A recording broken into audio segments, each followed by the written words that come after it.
Hello. Dylan is trying to, as he says, cook his vape. Cooking it. He's trying to cook it. Microwave, boiled, baked, sauteed, unsure. But he's trying to cook it. And welcome to Talkin Wrasslin. Wow, there's actually not a whole hell of a lot. I mean, oh no, there is. There is. Okay, I misunderstood the way you typed this, so now we're good. Hi, I'm Lyssie. I'm the host for the week. This is Dylan. He's the co-host for the week. Say hello, Mr. Cook. Hello. Yes, chef. You're hearing this late. Yeah, so Things are all messed up. first things first, before I kind of get into like nitty-gritty of the episode, yes, this is uploaded late. We are well aware of this being uploaded late. We are recording this late. We're recording this on Tuesday, which typically these are uploaded on Tuesday. I'm going to try to get this uploaded Wednesday, tomorrow. If it's Wednesday and you're hearing this, I succeeded. If you're like, Lyssie, it's Thursday and I'm hearing this, I didn't succeed and it's uploaded on Thursday. Basically, we have had a lot going on, which we'll get into in a little bit. But we are in the process of moving and we have been doing a lot this week. It has been very stressful and very hectic trying to get everything good to go. So we have been late to recording these things. And the reason as to why this might be uploaded Wednesday or Thursday is because tomorrow... Oh, you're charging your vape?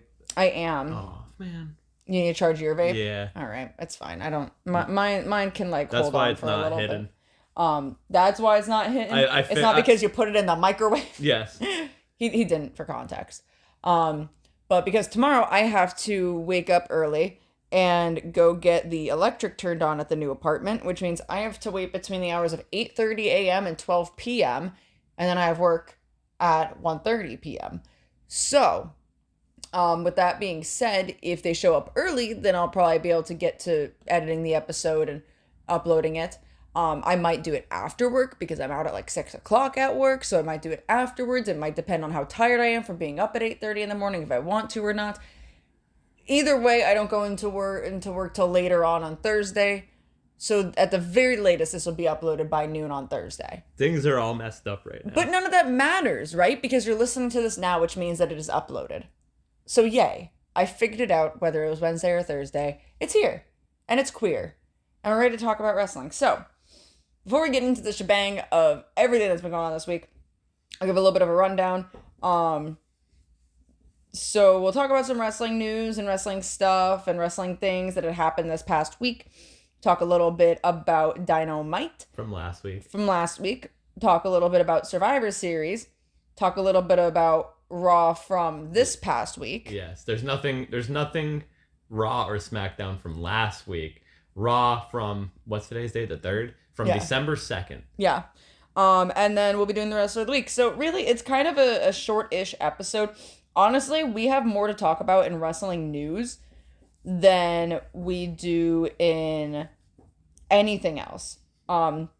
Even Survivor Series, I'm sure we'll talk a little bit, we'll talk more about that, about like the actual matches, and which frankly, I only saw one match from Survivor Series. But we'll talk a little bit more about that later, but you only even have one thing written down for it. And, well... I'll take over the portion of Survivor Series. Yeah, no, I know that. But I want to take over something really quick because I have it written down and I just want to jump and do it. So the holidays are coming up. Yeah, that confused me for a second. I have no idea what you meant. So the holidays are coming up. So things are going to be out of whack. We're moving. Things are already out of whack. So this is going to be the last podcast you possibly maybe hear for this year. Yeah. Until next year, because we're probably just going to take the rest of the month off. We might do like a very mini episode when Saturday Night Main Event WWE drops, and we'll just cover strictly that, and it'll probably be like a 20 to 30 minute episode. Yeah. Like it'll be a mini episode. And if like wrestling news breaks during that, we'll talk about it. We're just not going to be, after this episode is uploaded, it's not going to be a weekly upload until AEW's World End. That's the plan. Yeah, because World's End is at the end of the month. Mm-hmm. So we'll get back on track. It's the holidays. We deserve a fucking break. We went uninterrupted for, what episode is this? 46. Almost a year. Yeah, we went uninterrupted for 45 straight episodes. I think we only uploaded like late once. A couple times. I remember like once or twice that it just ended up being late because of work schedules. But yeah, we're you're still gonna hear us in a few weeks if you listen to Talkin Music. Yeah, there's gonna be an episode before Christmas of Talkin Music at least. which if that's something you're interested in, I'm not gonna go too deep into it. It is what it is. It's a similar format to this podcast, but we talk about music, we talk about albums, and we pick each album for each. Like one of us will pick an album for each episode. So it was my turn to pick the album that we'll be discussing in a few weeks, which is Kendrick Lamar's newest album, GNX. Mustard. So if you are interested in that, Turn the TV off. turn the TV off. But if you are interested in that, definitely go check that out at the other channel. I'll probably toss the link in the description if I remember to. And yeah. So there's been a lot going on, really. To kind of give a bit of, because we have more than enough time to talk on this episode. To give a bit of a summary as to what our week has been like, for this whole moving situation, we kind of got screwed, to say the best thing. So we might have mentioned it before on the podcast that we were trying to move, or we're looking for apartments, or this, that, and the other thing. I might have mentioned it before. You might have mentioned it before. It's been a thing that we've been trying to do for the past couple of months, try and get something secured and figured out. We did, obviously, we got a place secured and whatnot. But the thing that really sucks, that kind of screwed us as to why we're in a little bit of a rush, is the place we're staying at now is screwing us on our leave date. So basically, they sent us an email stating that our lease expired at the end of December, at December 31st. Then they sent us another email saying it expired on the 14th of December. Then they sent another email saying it expired on the 31st again. And then another one on the 14th, another one on the 31st. And they sent it multiple times. Multiple times, 2 different dates, never clarified as to which one was the right date. So, they ended up sending us an email, me, Dylan, and our roommate. And we're like, your lease expires the 14th. You need to be out by the 14th, basically. And I sent them an email back basically saying, hey, you told us multiple times the 31st. You never clarified which date it was. If we're paying the whole month of December, then we should be here the whole month of December. They stated that it was a typo and that we had to be out by the 14th. I said, look, realistically speaking, you never clarified it was a typo. You never said, hey, our bad.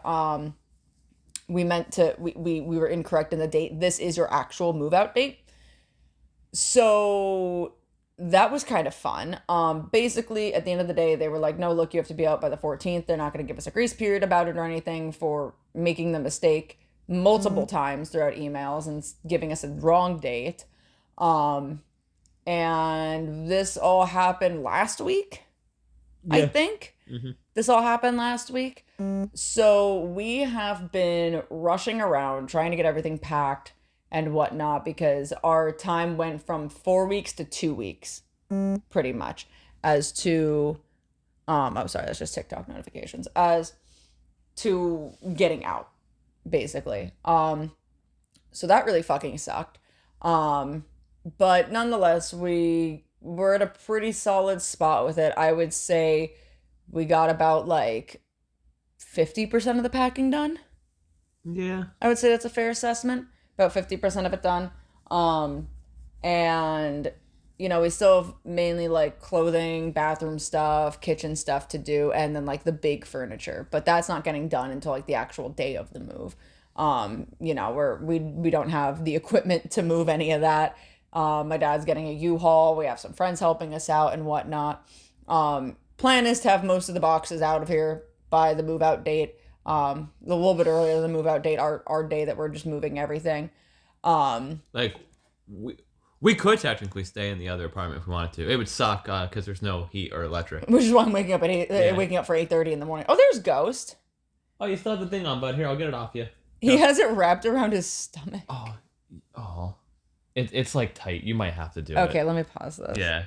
And we're back, and now Ghost is standing in the spot where we held the microphone. So now he's just being a major... Oh, all right. You're gonna... Okay. Hey, Ghost. Hey, buddy. Ghost, say hi to the people. He's gonna turn the microphone off. Say hi to the people. He's gonna sniff my phone and turn the microphone off. Ghost. Can I... Ghost. What the fuck? Come here. I should have moved him before I started recording. Come on. What are you doing? Oh, you need the notes. Yeah, I do need the notes. Here you go. I am inconvenienced with this mammoth of a cat. Come on.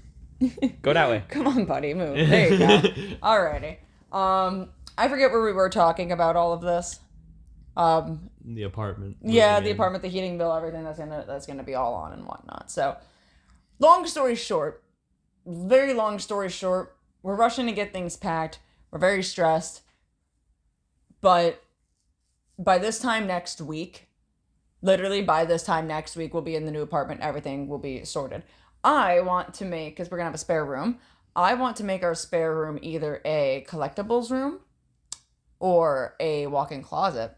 But I feel like if we do a collectibles room, it'd be cool because I could put a desk in there and then we could set up everything for the podcast.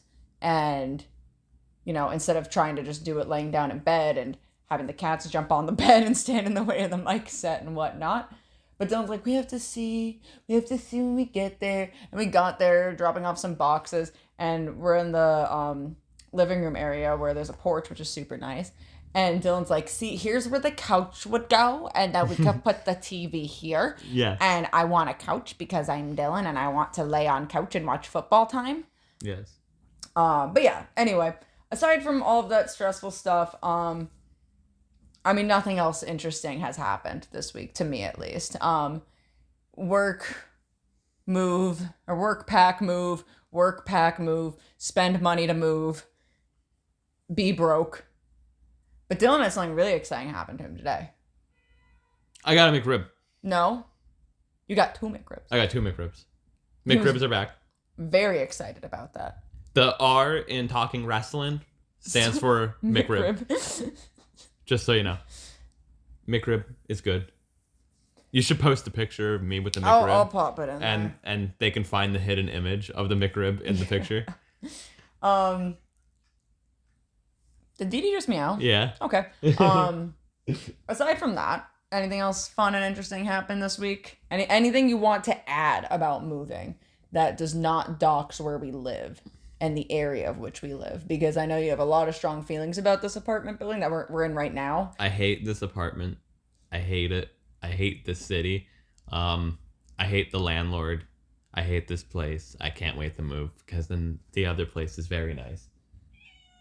Right. Damn right, Dee Dee. Damn darn tootin'.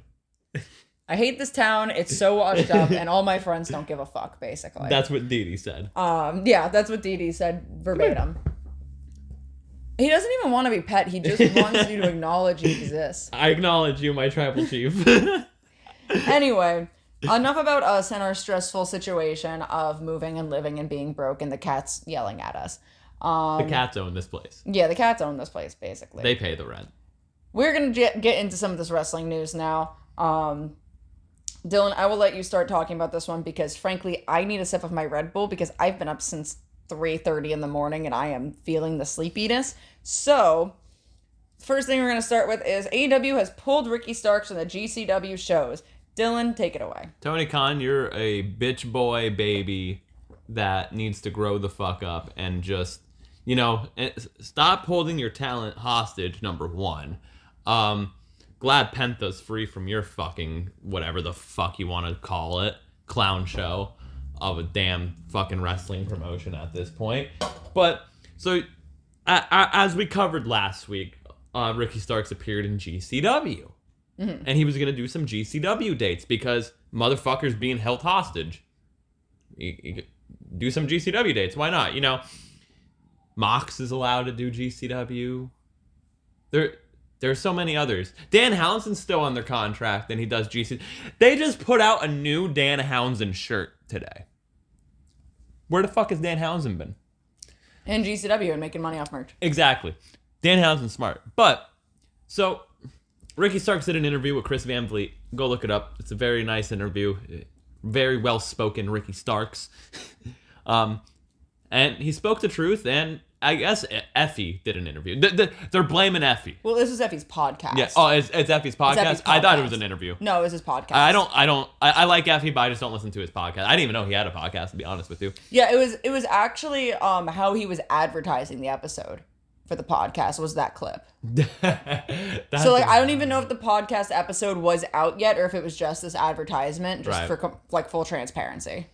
But yeah, Effie said something along the lines of like, Brett doesn't have a dad to pay him to keep him away. That's the comment that sent Tony Khan over the edge and freaked out and was like, I'm pulling Ricky Starks from GCW events. Here's the thing, right?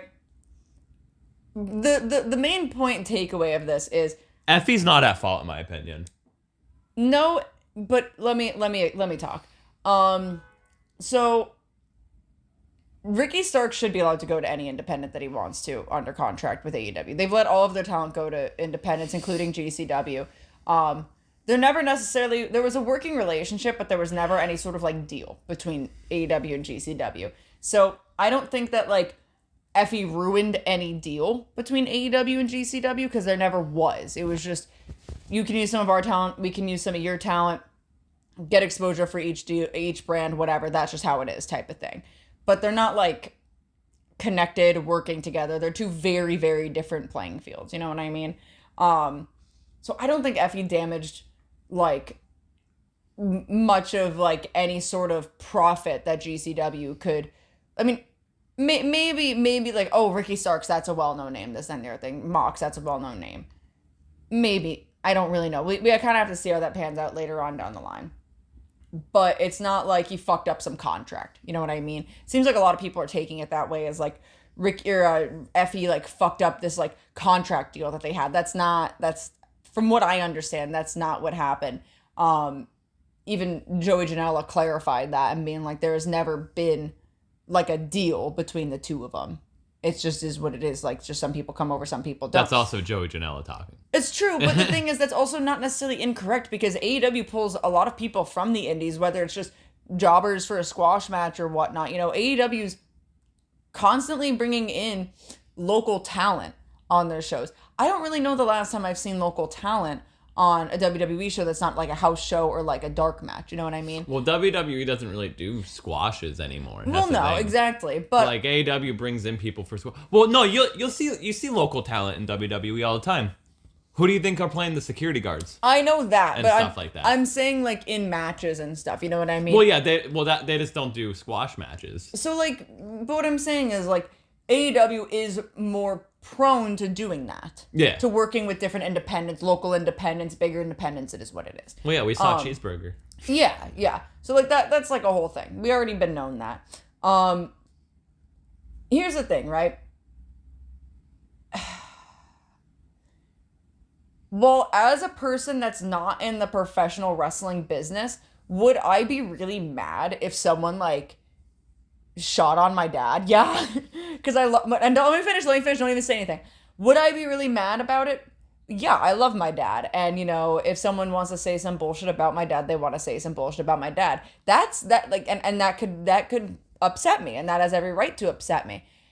And I'm not saying that Tony doesn't have a right to be upset about the comments. What I'm saying is the difference here is I'm a person that works a more so, I guess, regular job, like an everyday person type of job, where, you know, a lot of that type of situations or that verbiage would be uncalled for and, you know, would be a lot more personal.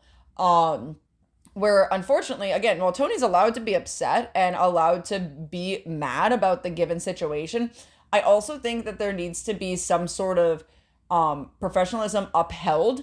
And in this situation, if Tony really was that upset about the comments and no longer wanted to work with GCW in any capacity, I think the better thing he should have done is let Ricky Starks work the dates he was already scheduled for. And then after that, say after Ricky's dates, we are no longer going to be giving you talent to work with and we don't need talent from you to work with, because I feel like this entire situation was unprofessional on your wrestler's end and without accountability taken by the actual company, GCW, then I don't feel comfortable working with you anymore. And honestly, genuinely, I think that would have been fine. I'm sure people still would have been like, well, Tony's got to suck it up and not everyone's going to say things he likes. And that's true. When you're working in this type of business, people are going to take shots about you, about your family, about your friends, about your workers, about your dog, literally anything.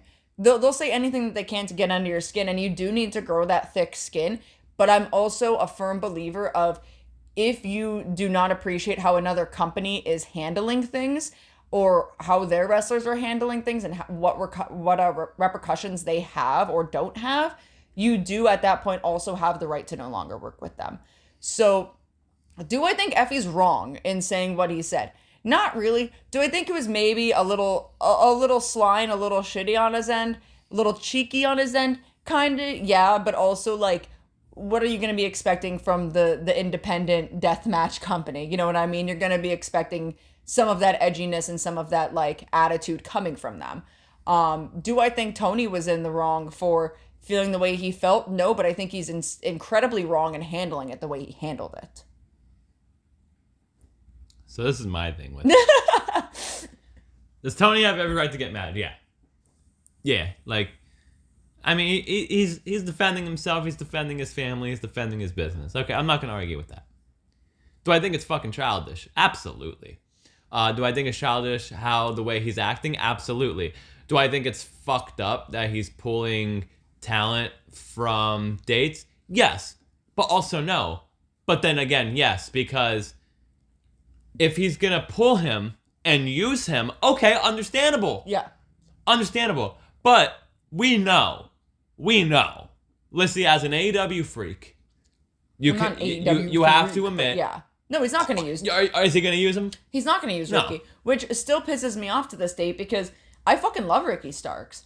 And I genuinely think that they could do a lot with him. He's so fucking talented. Like, this is, like, WWE. Yes, Vince did it with Ali and others before, and it's fucked up. Mm-hmm. At least with Triple H, from what we've seen, he'll just write the fucker off TV, like Ricochet. Yeah. In a cool way. He died. Well, Ricochet's date was up, or contract was up, if I'm not mistaken. But I'm just saying, like... Yeah. But, like, Triple H, that's another thing. If this was Vince would have buried Ricochet. Yeah. Like, made him look like a fucking nerd. Well, I mean, he did kind of look like a nerd on Speed. I'm not gonna lie. No, but, like... But he would have been, like... Yes, I know what you mean. He would have been fucking losing...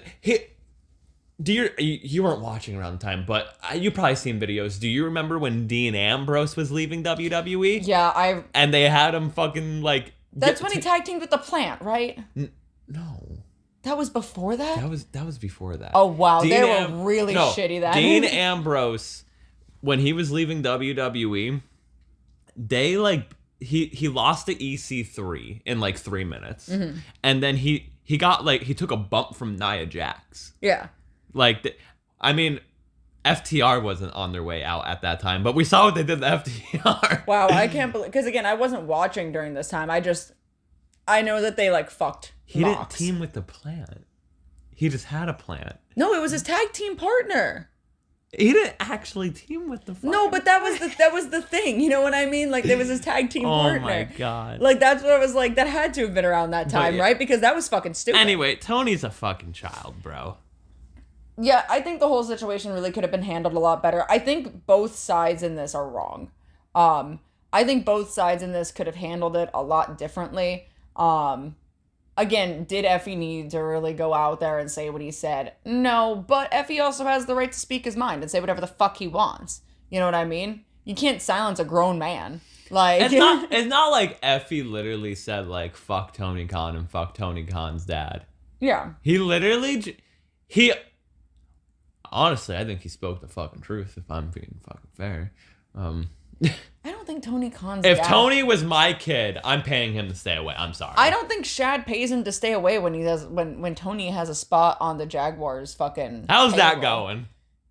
I don't want to talk about it. In the Fuck the Texans. In the words of Dave Meltzer, how did the Dodgers do?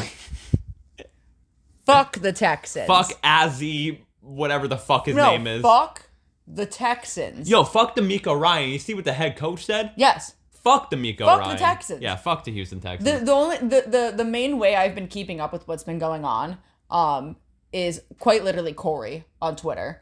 Because he keeps sharing stuff and he's like, this is the worst fucking franchise. 3 games. That's not enough. People are saying he should be suspended for how long Trevor's out. I saw that he's trying to appeal his suspension. And I called him an asshole for it. The first comment is exactly how I feel about it. And it said, no, I agree. He should appeal it. I don't think it was long enough either. Yeah. Yeah, no. I get him the fuck out of the goddamn fucking NFL.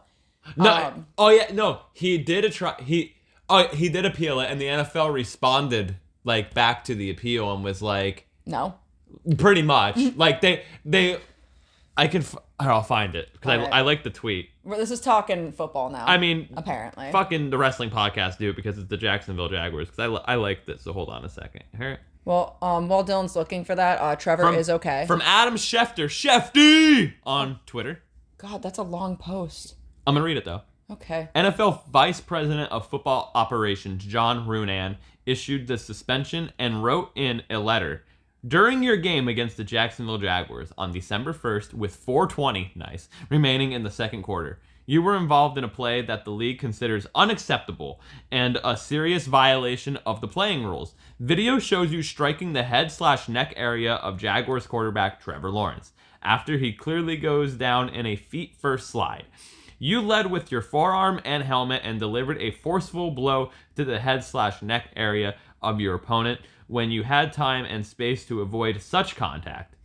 After the illegal hit, you proceeded to engage in a brawl, which you escalated when you pulled an opponent down to the ground by his face mask. After the referee announced that you were disqualified for the hit and your unsportsmanlike conduct acts, you removed your helmet and re-engaged with your opponent while walking down and across the field, which started another physical confrontation near the end zone.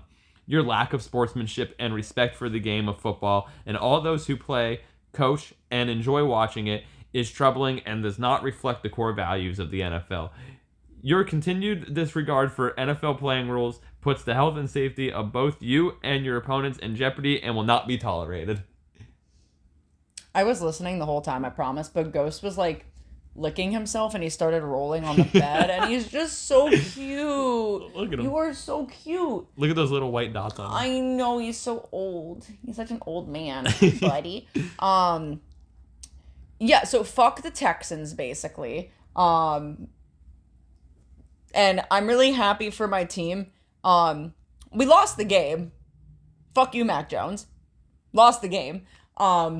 But I think we actually won because that's the first time I've seen my team come together this entire fucking year and act like a fucking team, and that's when they fucking jumped this dude. And they fucking just started tearing him apart. That is the first time I've ever seen my fucking team come together this entire fucking NFL season, and it was to have the back of my fucking quarterback. So I'm proud of my team. I'm fucking proud of them. We have had to deal with so much fucking stupid goddamn bullshit. We finally get our fucking quarterback back after his fucking shoulder injury, and then he's concussed. And fly, Eagles, fly. That's enough of football. Go listen to the Pat McAfee show if you want to talk about football. This is Talkin Wrasslin. Back to wrestling. Sorry. Where are you going? I'm putting on NXT. Well, I have nothing to say about this next topic. So, I do, because it's fucking ridiculous. The next topic we'll be discussing, or more so Dylan, is Matt Riddle's in TNA. TNA has done what TNA does, and that's fuck up. Yeah. Let's get Matt Riddle, who's not even fucking cool anymore, just addicted to cocaine and stuff. Let's put him in TNA. He got hit with a Canadian Destroyer by Jeff Hardy, though. That was cool. That was pretty cool. That's the most Jeff Hardy move that Jeff Hardy doesn't do. But yeah, TNA is just fucking stupid. We're going to be talking about TNA a little bit more in a couple of minutes here. TNA stands for Total Nonstop Ass, because that's all it's been, is ass. Honestly. Give me that Red Bull, bitch. We can move on to the next thing, because this is a pretty hot topic that I think both of us can talk about. Which is, has Joe Hendry fallen off? Has he? Mm-hmm. In your opinion, has Joe Hendry fallen off? Like, now, let me paint the picture here for you. I'm not a good artist, but I'm going to try to paint little happy trees here. So Joe Hendry was fucking over like Rover. I believe in Joe Hendry. He released the whole fucking song. Yeah. Which, let's go on Spotify. Let's just see how many streams it has. Clap. I believe in Joe Hendry. I don't want to play this song. I just want to... It has 3 million, almost 4 million streams. So, not bad. Not bad. It's no Good Luck Babe by Chappell Roan with 1 billion streams. Yeah. Good luck, babe. But, and he was on NXT constantly. He was getting like fucking 60 million, probably more views on Twitter and shit. I'm trying to adjust myself. He was so over. He challenged for the TNA title. They didn't put the belt on him because, again, TNA, total nonstop ass. And he was on the recent pay-per-view just in a multi-man match, Turkey Bowl match, where the loser has to put on a turkey suit. I think he's fallen off. I'm starting to not believe in Joe Hendry anymore. Real quick, is this fucking Family Feud? Yes, you say this every time I put on NXT. Why don't we ever watch Family Feud? Survey says pink. Good answer. Good answer. What do you think of Joe Hendry?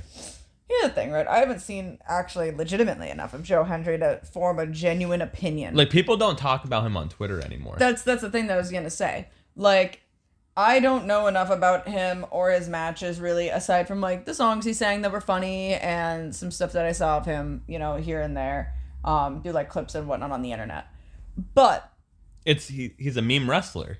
That's the problem. And that's the unfortunate thing of where he fell into is like he could have if booked correctly, because genuinely from what I've seen of Joe Hendry, he is a good wrestler. He's a good wrestler. His gimmick's fun. He seems to be a really good promo. But again, that's just from what I've seen. Correct me if I'm wrong. But it seems like TNA had the opportunity, right? Joe Hendry became a meme. He was all over the fucking place. His face was everywhere. His song was everywhere. Everyone was fucking talking about him. And TNA had the option or the opportunity to genuinely skyrocket him. Could have put the belt on him. They could have given him more TV. But I'm sure he did end up getting more TV time because he was talked about. But if they booked him better, from an outsider's perspective who does not frequently watch TNA, and really showcased him, I feel like we would still be talking about Joe Hendry. Yeah. And that's the thing that I have is like it fizzled out fast. Like, remember Blue Cane? Yeah. And like that died down fast. Like that's the problem with like I'm not like memes are funny. Don't get me wrong, memes are funny. Memes are hilarious. Like, what's the current like meme right now? The chill dude. Chill dude, yeah. The chill dude's like the current fucking thing. They just appear, and that's the unfortunate thing. Yeah, and again, I feel like they really could have they really could have taken advantage of it, and they seemingly took advantage of it the wrong way. Yeah. And yeah, he was in NXT for a little bit when TNA and NXT were doing the crossovers and whatnot.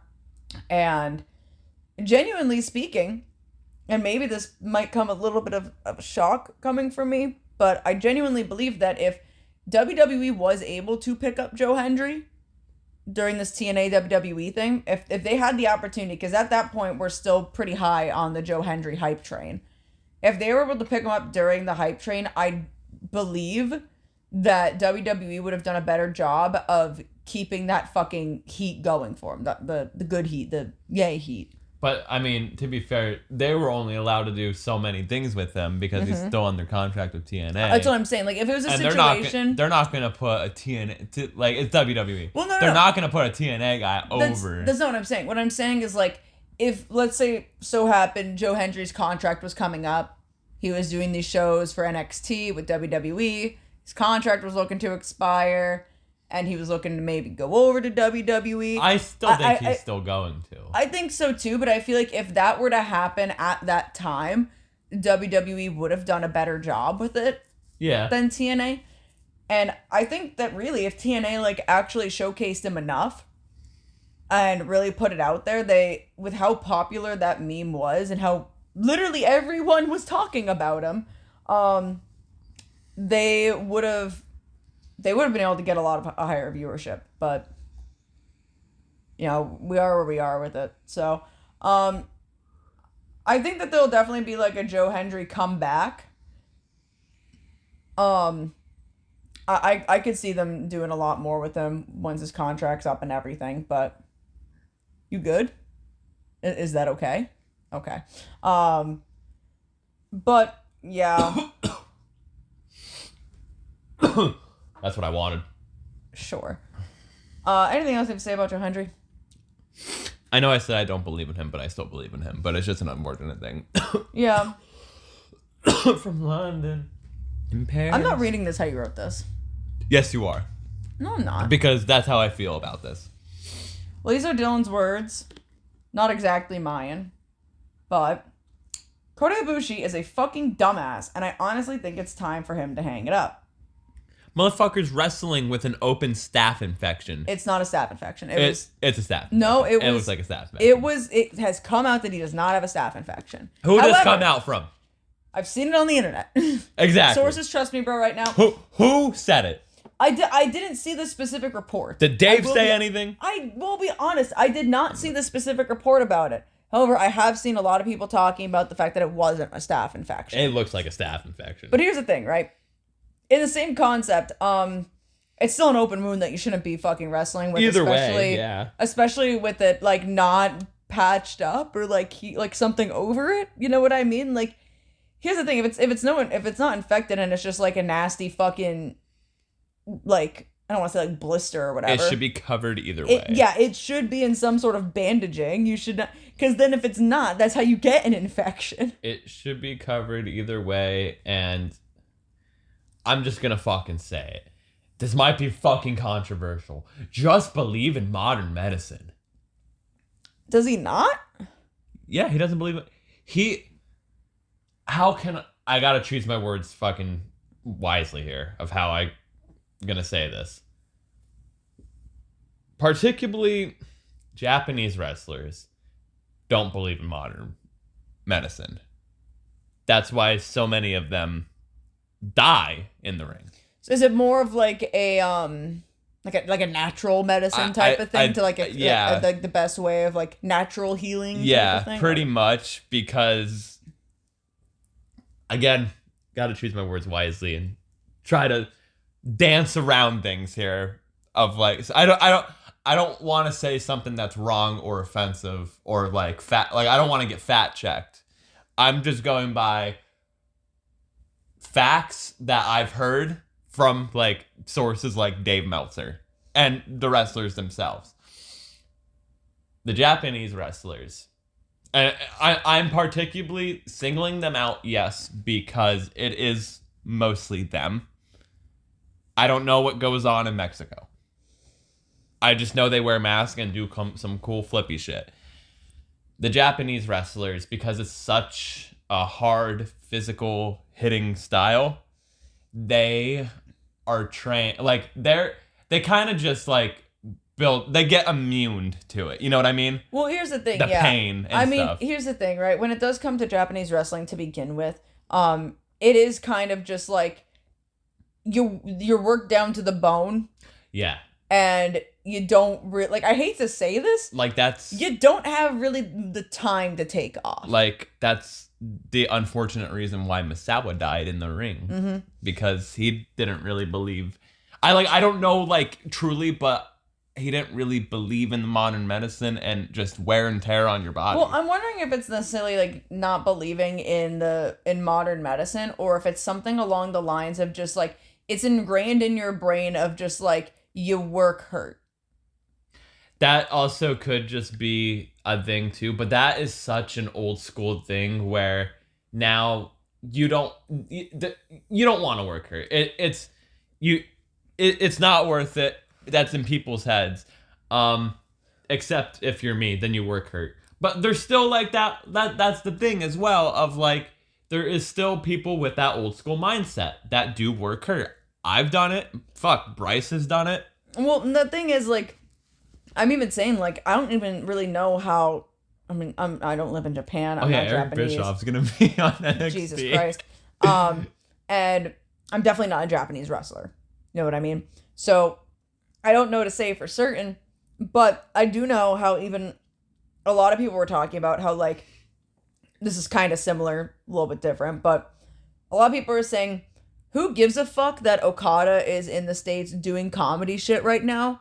That dude literally was worked to the bone as the face of New Japan for so fucking long. I want to talk about that. We don't have that written down, but I saw a tweet the other day.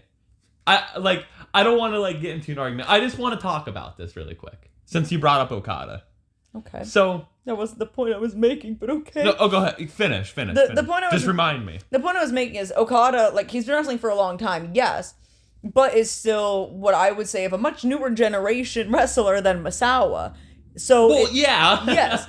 And it seems like that mentality is still there because, again, Okada was like the workhorse of New Japan. Like, that dude did not get a fucking break. Bryce can fact check all of this. He's a Japanese wrestling nerd. And now thanks, Bryce. He can kind of just go off. He could take time off. He could be a little bit of a fucking goofball and say bitch and flip off the camera. Let him. The dude has fucking earned his right to do it.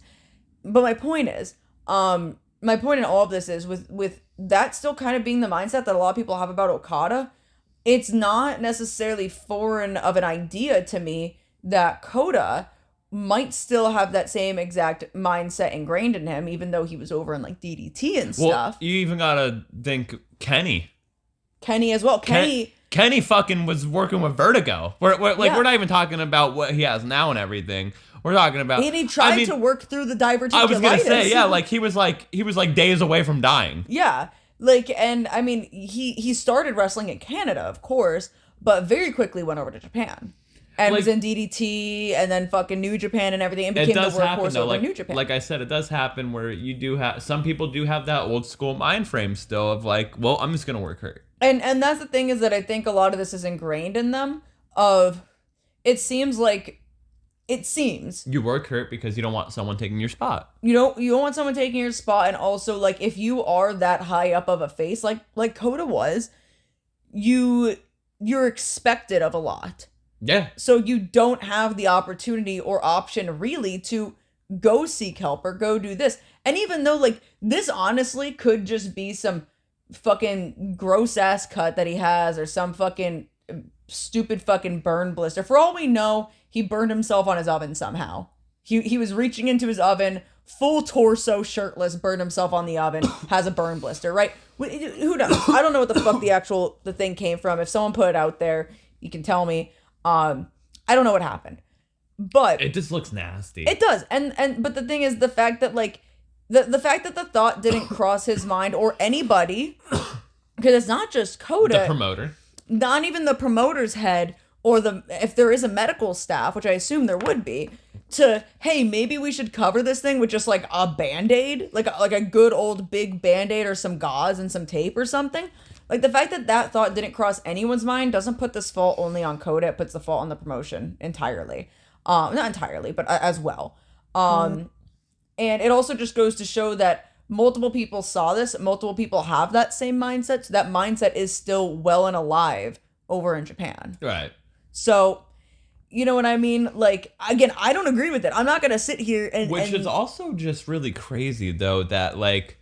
Again, like, the mindset is there in Japan, but also Japan and, like, everything over there compared to United States is so far advanced. Well, here's the thing, like, right? It's just fucking crazy. We're gonna talk a little bit about Japanese life. Again, I'm not Japanese. I don't live in Japan.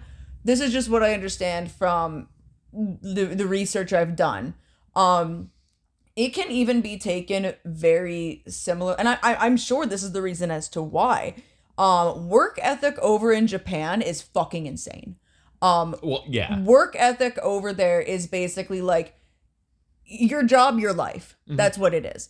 And it's very well understood that when you go into the job, you are willing to give everything for this job. Like this is what you do. This is what we're paying you to do. So we are expecting of every single last ounce of you. The work ethic in Japan is extremely strict. It's fucking insane. a lot of people who moved over to Japan from the States have even said, like, I'll never work for a Japanese company. I will work for, like, my American company, like, remote from Japan. But I refuse to work for a Japanese company because of how absolutely fucking insane and strict they are. I mean, and maybe that is just the American mind at it. But you know, that's also the aspect of it, is that's the American mind of it, is this is what we know and this is what our life is like. Where in Japan, that's the Japanese mind, where they're like, well, yeah, this is normal. That's what you should do. Where I'm sure people in Japan who, I don't want to say don't see a problem with their work, because, you know, it is what it is. That's how they live. That's their culture. That is what it is. That's fine. I'm not going to sit here and discredit it. But with someone who is so familiar with that mindset, probably looks at America like everybody else looks at America and goes, these lazy fucks, 5 days out of the week? Say 40 hours? That's it? That's all you're doing? Like, no wonder you're all fat pieces of shit. And this is why, and this is exactly why the Gazette and Darren Gray don't tour over here. Yeah, because we suck. Because we fucking suck. But it would absolutely not surprise me if the reason that Japanese wrestling is so strict on its workers and don't really give a shit about your medical, because it's, hey, you work for us and that's what we pay you to do. Right. So get out there and work for us, is deep rooted in just the Japanese work ethic mindset. And also, like, I mean, any wrestling company or just like wrestling school you join is like joining the mafia.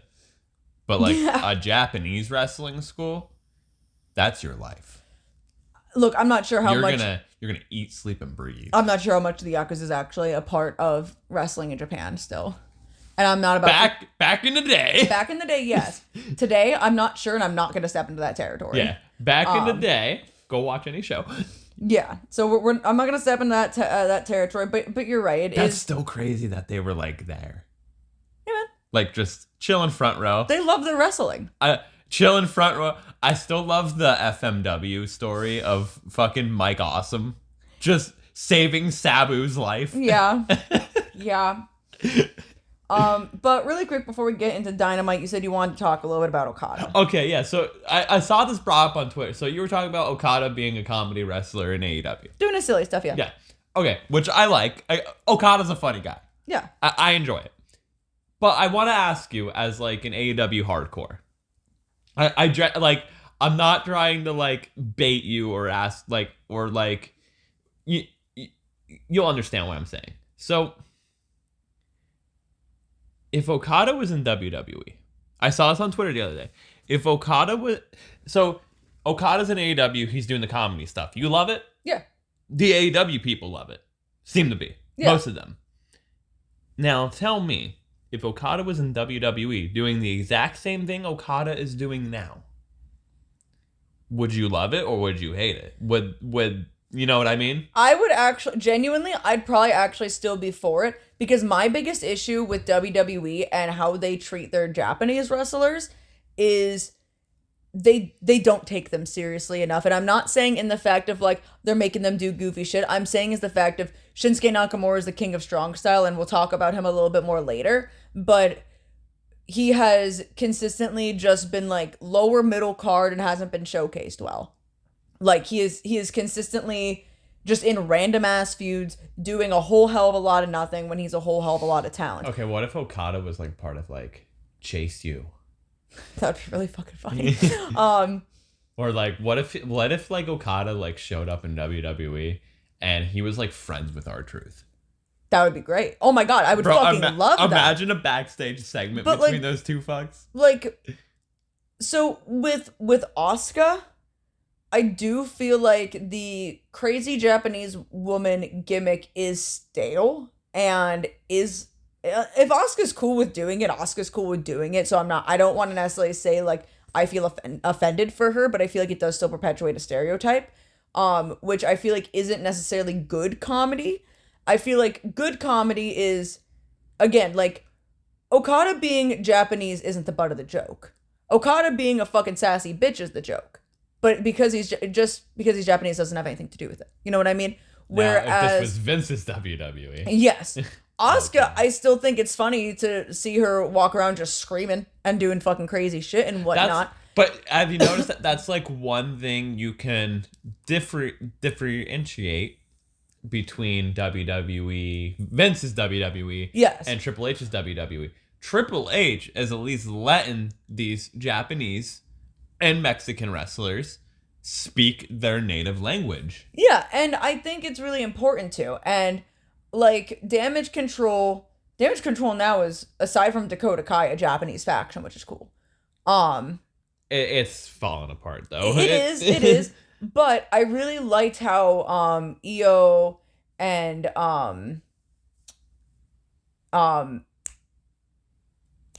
was EO.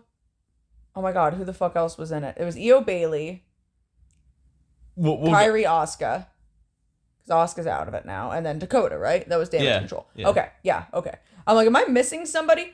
But it was still taken seriously. You know what I mean? Like, it was, these women are a force to be reckoned with. Damage Control was running the women's division in WWE for a while. And I think that was really good to do. Well, they also have a pretty good promo in Bailey with them. Yeah. That was the whole thing. And now, granted, I mean, I still think it's funny. Again, we'll probably talk about it a little bit more. We'll talk about it a little bit more. I think it's funny that EO does the garbage can spot. You know what I mean? That all started in NXT. Yeah. Yeah. And I mean, don't get me wrong. It's a great idea. It's a great maneuver. It's a good weapon, but it's also funny. You know what I mean? But her doing that. I mean, her whole thing is the genie from the sky or whatever. It's was the Queen of the Sky or Queen something? of the Sky, something like that. She can fly, okay? Yeah. But like, it's a good move and it's funny because it just looks funny. But the butt of the joke isn't her being Japanese. You know what I mean? And that's the main thing that I'd have to take away from the WWE and AEW thing with it, is if Okada was doing the same thing in WWE, it would still work. It would still be funny. And I would still be here for it.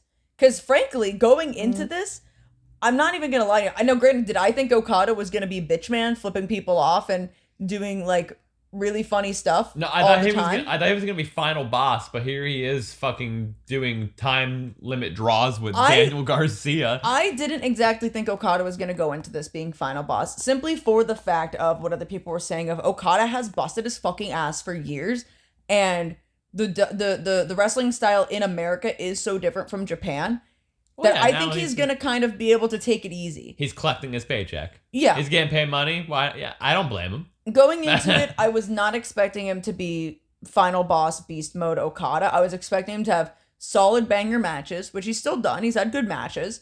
And do his thing and just have fun doing it. And he is having fun doing it. I was not expecting a comedy arc from him at all, but I'm happy it happened because he's fucking hilarious.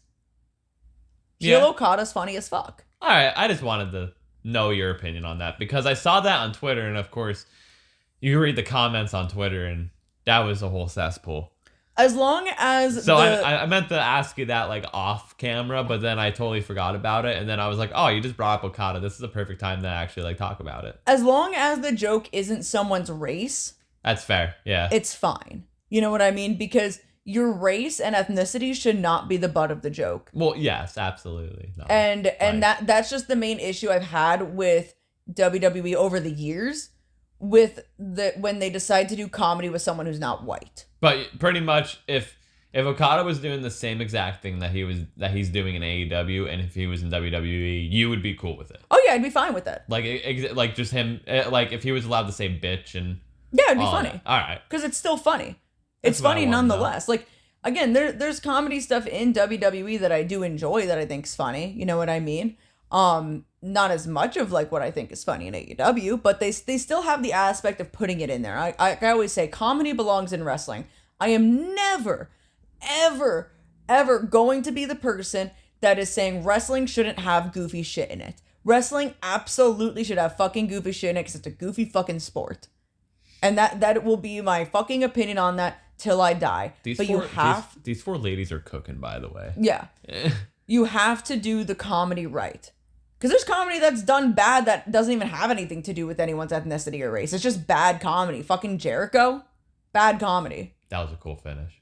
Oh yeah, Jericho's fucking god awful. Like it's bad. It's not funny. It's maybe laughably bad, but I'm not laughing because I'm having a good time. You know what I mean? I'm laughing because if I don't laugh, I'll cry. Yeah. But with that being said, I feel like we've talked enough about it, unless you have anything you want to say about the... Look at this finish. And then she just falls into the pin after getting backhand. It was actually a cool finish. Unless there's anything you want to say on this topic. No, I agree with what you're saying of like the butt of the joke shouldn't be like your race or whatever. Yeah. But I like I said, I just wanted to know your opinion of being like an AEW hardcore fan of like the women's match. That's a crazy ass match. Anyway, I just wanted to know your opinion on it because again, like I saw it on Twitter the other day and I was like, I need to know Lyssie's opinion on this because like I was reading everyone's opinions that actually like there was some where I was like, okay, I'll read yours because there was some like, but and that's the thing. Like I think a lot of people would fall into the like they wouldn't admit it, but if Okada was doing the same thing in WWE, they would go, well, he's ruined. He's ruined now. They're ruining Okada. Yeah. Where to me, again, that first of all, that would make me a hypocrite, and I try my best not to be hypocritical. I mean, I'm sure there's some things that I do say. Yeah, I don't want to talk about Lexus King. Did you see that he's getting a figure released with his father, Brian Pillman? Like, it's not a 2-pack, but they're just in the same series. Like, you can get Brian Pillman and Brian Pillman. Oh. Yeah. Oh, that's so nice. I love that. Which I want to get both, especially the Flying Brian because it's gonna. I already have a Flying Brian, but this Flying Brian that comes out it goes better with my Stunning Steve that I have because it comes with the tag belt. Can they release loose cannon with the gun? I fucking want that. Well, like, they won't do the gun. That's a moment. Yeah, they won't do the gun, but like a loose cannon would be fucking dope. They could do it with like just the attire, or like, and they don't need to put the gun in there, or like an ultimate Brian Pillman where you can switch from Flying Brian to loose cannon Brian. Oh, that'd be cool. Or even like it would be cool if you had like the Flying Brian, loose cannon. Maybe you have like you can take off his fucking foot and put the cast. Because cool. He always had the fucking cat. I mean, unfortunately, why he did, but like, I think if you're gonna do Pillman's got a gun, he's got to have the cast on. Yeah, because he had the cast. Bro, imagine that face scan though of him with the gun. Oh man, fuck. But to make a long story short of all this, and to go back to the point, I'd be a hypocrite. I'm sure there's things that I have said that are hypocritical. I try my best not to be hypocritical when it comes to wrestling. There are things I like, there are things I don't like. I hate all wrestling. But again, when it comes down to comedy wrestling is one of my favorite things because I feel like you need it. If you don't have comedy in wrestling, then what's the fucking point? Like, I know that sounds kind of terrible, but everything's going to be the same. Everything's going to be too serious. Everything's going to be boring. A lot of people would lose interest in it. As a former, like, booker... booking wrestling shows, for how much I shit on like comedy wrestling, I like comedy wrestling when it's done right. Mm-hmm. Like when it's done right, like watching it in real life. Now go watch fucking KWA DCW. We've talked about it before. You can find fucking shitty comedy. You can find really bad fucking shitty comedy on there and whatnot because they didn't know how to fucking do it. But as a person that booked wrestling shows, I would tend... I guess I'll fucking take the bullet on it. I would tend to okay at least one comedy segment because especially if you have even a crowd of fucking 10 people there. Like, let's just say you have a crowd watching. For at least for the live audience, you want something funny because you want to give them moments to remember. Well, yeah, let's even just kind of go to like... I would do funny stuff all the time. Like Hook and Samoa Joe's segments. Yeah. When they were together and they were just like walking through the locker room and beating the shit out of it. Like that was funny. Yeah. That was really fucking funny. And that didn't take up much of the show. Or like you have someone with a funny gimmick, you send them out. And it always comes to people where they're like, well, this person used to be like, you know, super serious and a force to be reckoned with, and now they're just going off and doing all this goofy shit. Well, yeah, you're talking 20 years ago when this person might have been a little bit closer to their prime, and now they might not be able to do as much as they used to do. And what are they gonna do now? They're gonna do some fun stuff. They're gonna have a good time while doing it, and maybe help out some of the younger talent. I knew how to make everyone laugh. Yes. Send Jacob Yeager or Dabbing Jay. Yeah. Or even better, have Jacob Yeager beat up Dabbing Jay. That always got everyone over. I should just upload that fucking tag match that me and Yeager had against Bryce and Jay, where it's mostly just Yeager fucking up Jay. Bryce doesn't get tagged in one bit, and I think I get tagged in for 2 seconds. But I think it would be fairly funny just to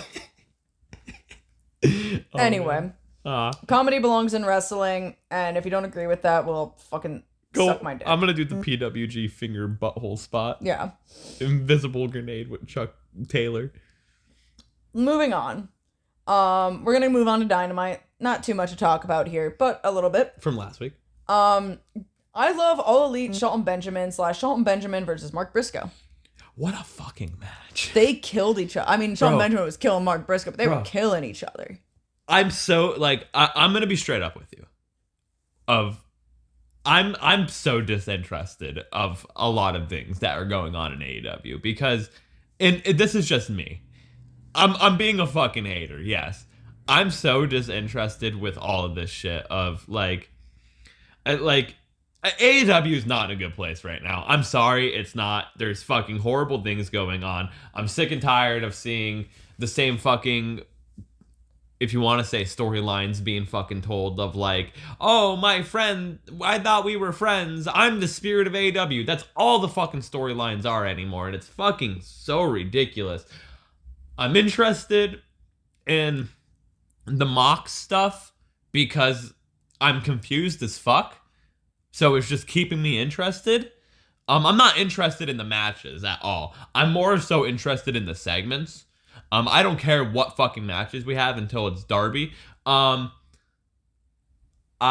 somewhat interested of the Continental Classic, just depending on different types of matchups. But the thing that is keeping me watching AEW right now, because anything else, honestly, on this show, I don't give a fuck about. Except the Hurt Syndicate. Why is the ring taken down?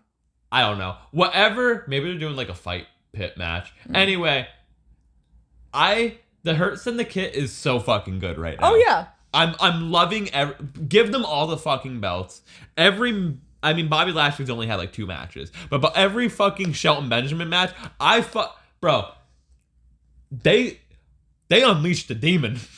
Shelton Benjamin's reminding you who the fuck Shelton Benjamin is. Damn right. Like, the fact that, right.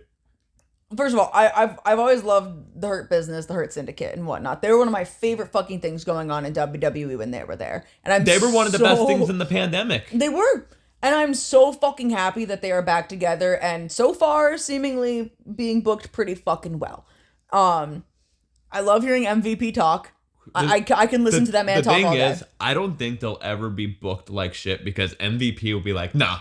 Mm-hmm. Like you don't fuck with him. No. He's a real motherfucker. Yeah, no, don't fuck with MVP. But no, I've always loved the Hurt Business. I like Bobby Lashley. I like Shelton Benjamin. And I feel like both of them in WWE were being wasted, frankly. Once the Hurt Business broke up, they did nothing with them. They did like fuck all with them. And that fucking sucked because they were so fucking good together. So I'm really happy that they're back. Shelton Benjamin is putting his whole fucking pussy into these goddamn fucking matches. And MVP's fucking spitting on that fucking mic. Yeah. And Bobby Lashley looks fucking damn good. No, it's I like what they're doing. Damn, she just got knocked the fuck out. Anyway. Yeah, no, I'm really enjoying it, and Shelton Benjamin is my pick to win the Continental Classic, even though he's not gonna win it. But he's my pick to fucking win. Him and Brody King. I can honestly I can see them putting him in like semifinals. It would be cool. Or like maybe not semifinals, but like being right there to win it. Well, it's technically semifinal. It would be. Yeah. It's technically 6 in a bracket. It's 6 in a block, and the top 2 move on. Yeah. And one and 2 have to face each other. That's the new rules. It's not 1 versus 1 and 2 versus 2. It's It's number 1 from gold versus number 2 from blue. Okay. And vice versa this year. Which is cool, because that's more so like a football playoff type thing. And I know that's what Tony takes it off of is English football. Yeah. Soccer. But okay. Moving on to they broke up Monet and Camille. I almost said Kamala. I think I spelled it wrong to begin with. Camille already. Yeah, so I meant to kind of like talk about this a little bit. There's been some heavy hate going around for Camille because she posted some shit on her fucking story on Instagram about being like pro-life and shit, like around the election time, and like maybe pro-Trump type of thing. Oh boy. So like there was a lot of like she went on like this whole fucking tangent. I don't follow her on the neither do I. Media. No, neither do I. I saw this going on Twitter of people screenshotting I'm only this. familiar with like some of her work when she was in NWA. I'm not familiar like completely. I just am familiar with some of it. And I know that she was pretty good in NWA. And basically she went on this tangent on her Instagram story. Tony D! I'm sorry. Basically she went on this whole thing on her fucking Instagram story. Basically, not to get like too political into it, I'm just explaining the situation as to what had happened. Where she's basically saying like abortions are murder, you're killing an innocent life, that whole type of thing. And it was around the election time, and you know what I mean. Camille. So a lot of people saw it, reposted it, and a lot of people were coming after her about it, being like, what the fuck? Basically, like, dude, literally, like, what prompted you to even like post something like to post about this? Like, what? So a lot of people have been coming after her for that. So after that, I'm actually kind of not surprised. I mean, I'm a little surprised actually, but I'm not surprised that breakup between the two of them happened.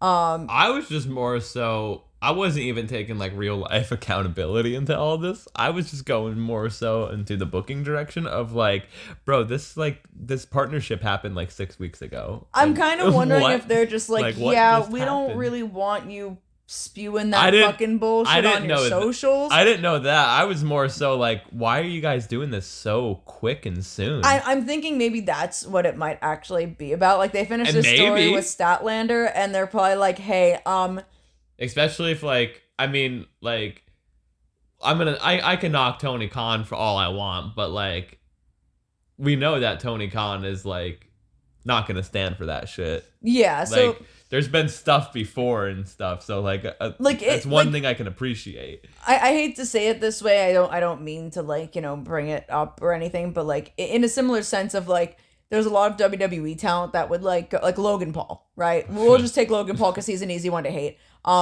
Logan Paul going on his Twitter, popping off about like trans people and everything in like a negative aspect. Yeah. And no repercussions necessarily being handled from that. And it's not just Logan. There was a lot of other people that have like said some fucking shit like what the fuck is her name? That America girl, Lacey Evans. Oh god. Like the shit like Lacey Evans being like a Sandy Hook denier. Oh no, that was Ronda Rousey. There's so many of them. Lacey Evans was something to do with like anti-vax and shit. Anti-vax and like autistic children or something. Yeah. Or something like that. Like autistic people aren't real or something. Yeah, like, I don't know exactly what it was. But weird fucking takes that people are way too comfortable posting on their story to the public. And to my knowledge, correct me if I'm wrong, to my knowledge, we haven't really seen like active AEW talent do that. Maybe inactive like Jake Hager. But like that shit was wild. We haven't seen like active AEW talent really posting shit like that. I think the most of an active talent that I've ever seen personally post anything political was when Nick Jackson posted that picture of him and his wife after they got their COVID shots and said, you know, got our COVID shots today. Can't believe there are people out there that think that we're anti-vax and pro-Trump. I forgot he posted. Yeah. I forgot. Which was kind of crazy. I forgot he posted that. Nick Jackson doesn't give a fuck. Because there was like a whole thing because they're Christian. Yeah. They're Christian. So it was like the Young Bucks are Trump and shit. Yeah, they must be Trump, even though they were friends with Chris Canyon and Matt Jackson talked him out of suicide. And like, I remember sitting there, this was a few years ago. I remember like seeing that and like, I was like, I don't think they are. No, there's no way. I was like, I don't know, but I don't think they're from Southern California, dude. Like, they are not. They would never be, honestly. Yeah, I was like, I don't think they are. But yeah, no, SoCal boys growing up, and but again, it did make me like second guess them. I was like, they are Christian, but I was like, I don't think. Well, we can even again go back to Chris Canyon when the whole Dark Side of the Ring episode happened. They were on that, and they were that was always in my head too. Of like, and that's why I was like, I don't think. Well, when Chris Canyon came out, they were just like, all right, and like, who cares, dude? You're still our childhood hero, right? Like, you know what I mean? But yeah, so going back to the point, I don't recall seeing anything. Again, you can gladly correct me if I'm wrong. I don't recall. In the comments or anything. But a lot of people didn't take very kindly to it. A lot of fans didn't take very kindly to that. Anything. And I don't think I think Tony is so against being like WWE in any aspect aside from the contracts. In any aspect. And his booking. And his booking. Yeah. But I guess I don't want to say morally because, again, the contracts. But you know what I mean. Like, he doesn't want that shit around his company, it seems like. Tony is younger and is with the times. This isn't me talking about wrestling. I'm talking about just as, like, a person. Tony is, I guess, more so with the times because he's younger of, like, he knows that that's not okay type of thing. You know what I mean? Of, like, he knows, like, hey, like, you shouldn't be putting that stuff out. Well, put it this way, AEW's second women's world champion was a trans woman. Yeah. You know what I mean? Like, I wish Nyla Rose was booked more, but you know what I mean? Like, they very clearly make it abundantly clear where their standpoints are with stuff. And they don't want that, like, around the company. So I would not be surprised if we're gonna do a Monet and Camille feud, and Monet beats her, and then she just kind of vanishes. Yeah, because it's also just really weird of, like, Mercedes Monet, small girl, Camille meant to be the bodyguard, and she's being literally treated like shit. So, like, after, like, you explain that to me, and if it's, like, all true and whatnot, okay, I can... I could pull it up on your phone right now. I'm here for a burial, I guess. I could pull it up on your phone right now and show you the fucking screenshot. I guarantee you I could find it on Twitter. Ah, fuck it, go ahead. Almost guarantee it. All right, let's go on to your Twitter. Fucking Camille, whatever. I was just gonna Google, like, Camille Twitter, but... Camille. Let's see. Let's see if I could find this post pretty quickly. Oh wow, there's some wild fucking shit that has gotten posted up on here.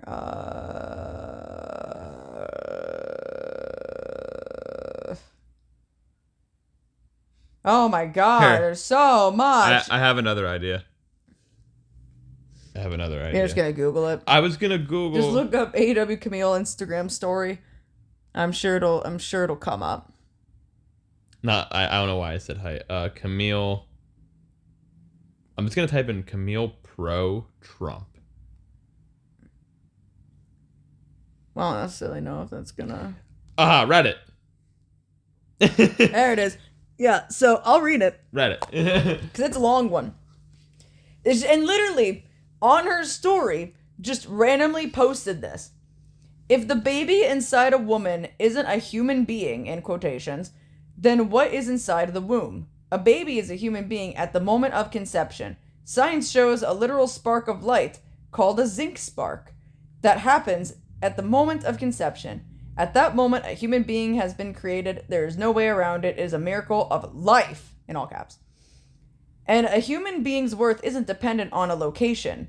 A baby that's current location is inside a stomach is no different than one that is located outside of it. People want to talk about viability when a baby at 1 month old still relies on constant care and nurturing and won't survive on its own, so don't even try with the parasite argument. A 1 month old is still relying on the mother to live. Would you call that child a parasite? Would you kill it because of that? Oh, wait, there are laws against that because the baby has a new location now and resides where we've deemed worthy of life. And since when is someone's usefulness or uselessness an okay response to commit murder? Wake up, people. It's sick. Unprompted posted to her Instagram story. Insane.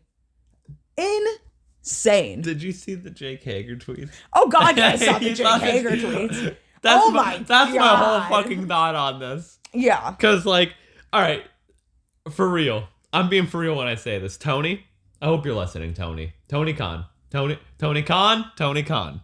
Are you there, Anthony Khan? Listen. This is why I think you should run more house shows and have more wrestling shows, like live events, and not just do once a week or twice a week. Because your talent has too much fucking time on their hands. Saying some weird ass shit on the internet. So, Tony, bring back the house shows or whatever the fuck. But with that being said, let's get on to the next topic because we are definitely derailing a lot here. Moving on into Survivor Series. Oh, I'll pull that up for us. Well, did you want to talk about it's the first match at the card, right? Oh, yeah. I just wrote this down to remember what happened in this match. So Survivor Series, from Canada. Yeah. War Games. There was 5 matches, I believe, or 6. I don't have it pulled up yet. But the women's War Games match. Oh boy. I didn't see it, so I have no comment on anything aside from the men's War Game match. That was the only one I watched on this. Oh boy. So I gotta read this off and stuff. Yeah, so there was 5 matches. So the women's match. It was the team of Rhea Ripley, Bianca Belair, Naomi, Io Sky, and Bayley. They defeated the team of Liv Morgan, Raquel Rodriguez, Nia Jax, Tiffany Stratton, and Candice LeRae. Before we go into this too much, it went 38 minutes and 15 fucking seconds. I just have to ask, was there any storytelling between Io and Bayley in this? Was there anything of just like, ooh? Lyssie, like I said to you, I barely watched this match. Spoiler alert. The stuff that I did see was all the bad stuff. Well, if there was any, I haven't seen anything on the internet of anyone talking about. I didn't see any story. Io and Bayley. And if there wasn't, I'm genuinely disappointed in that because there's an option. There was an option to really do something there. So, one thing's first. First things first here. Same thing what we were preaching about months ago with the Hell in a Cell match of they don't need to have it every year, and Punk and Drew proved that and everything. That's why people fucking really loved Punk and Drew in a Hell in a Cell, because it's been a while since we had a Hell in a Cell and they made it feel like they needed the Hell in a Cell. We don't need a War Games match every year. It's kind of the same thing with like Elimination Chamber and all of that. Like the only gimmick match that they should have every year is the Royal Rumble. Honestly, I could see... Maybe I can argue Elimination Chamber because of what they do with with the WrestleMania thing. So I can argue that. But like, we don't need a Money in the Bank one every year. We don't fucking need X, Y, and Z. And see, again, this kind of falls back into me not wanting to sound hypocritical. Because, like, I agree. I understand where you're coming from, and I get what you mean, but I really like seeing blood and guts every year.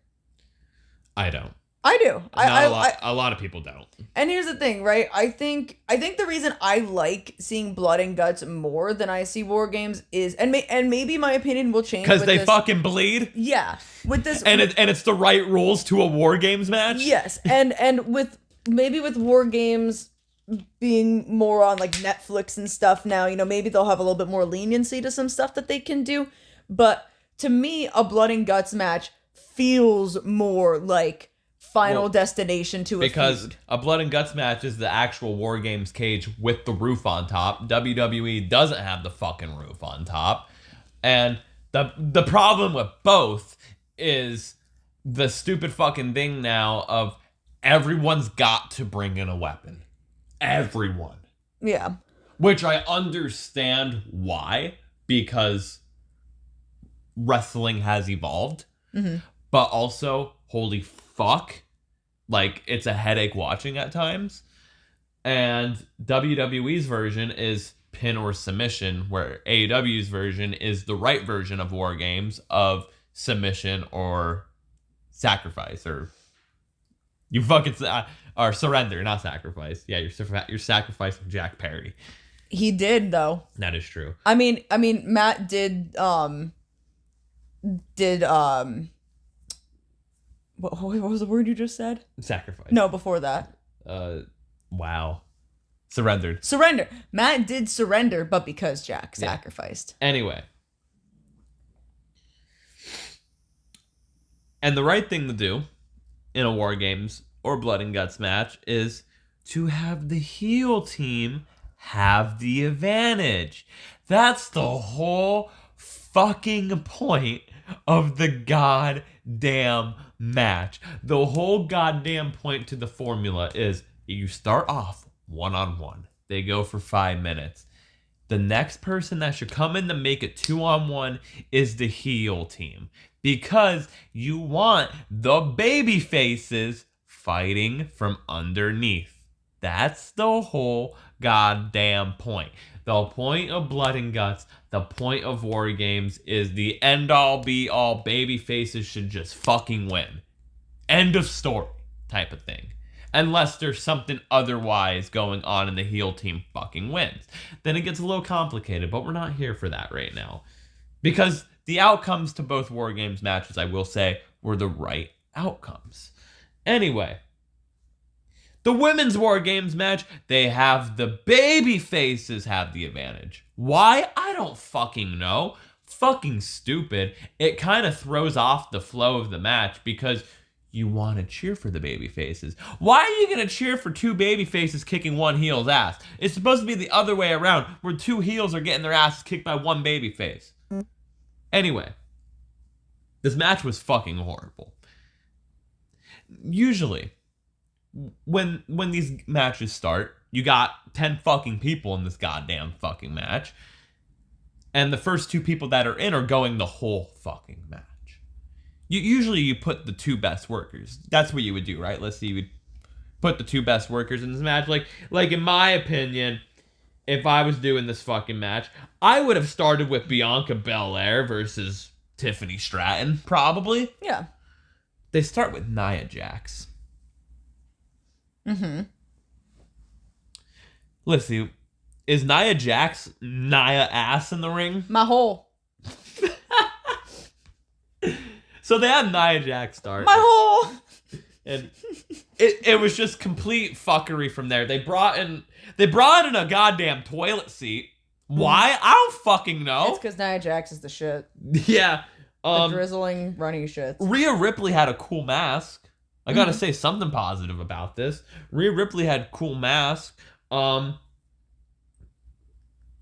finish involved Rhea hitting Liv with the riptide from the top rope through a table. Rhea got the pin on Liv. At least that's the right outcome, because we know the Rhea and Liv story is not over with yet.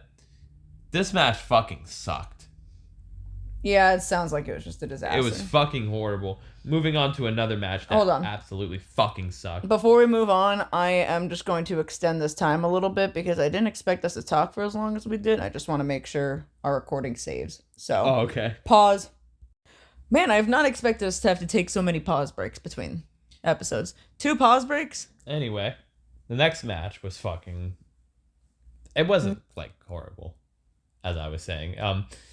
It was a TV. It could have not been on Survivor Series. And that was for the United States title. And that was Shinsuke Nakamura versus LA Knight. And Shinsuke Nakamura won. He's the new U.S. champion. They did a whole best of 7 series between Andrade and Carmelo. And this all led to Shinsuke Nakamura winning the belt. Yeah, thank God they're doing something with him. I mean, yeah, he looks like the Great Muta. He looks like a badass. His fucking match card pick looks stupid, though.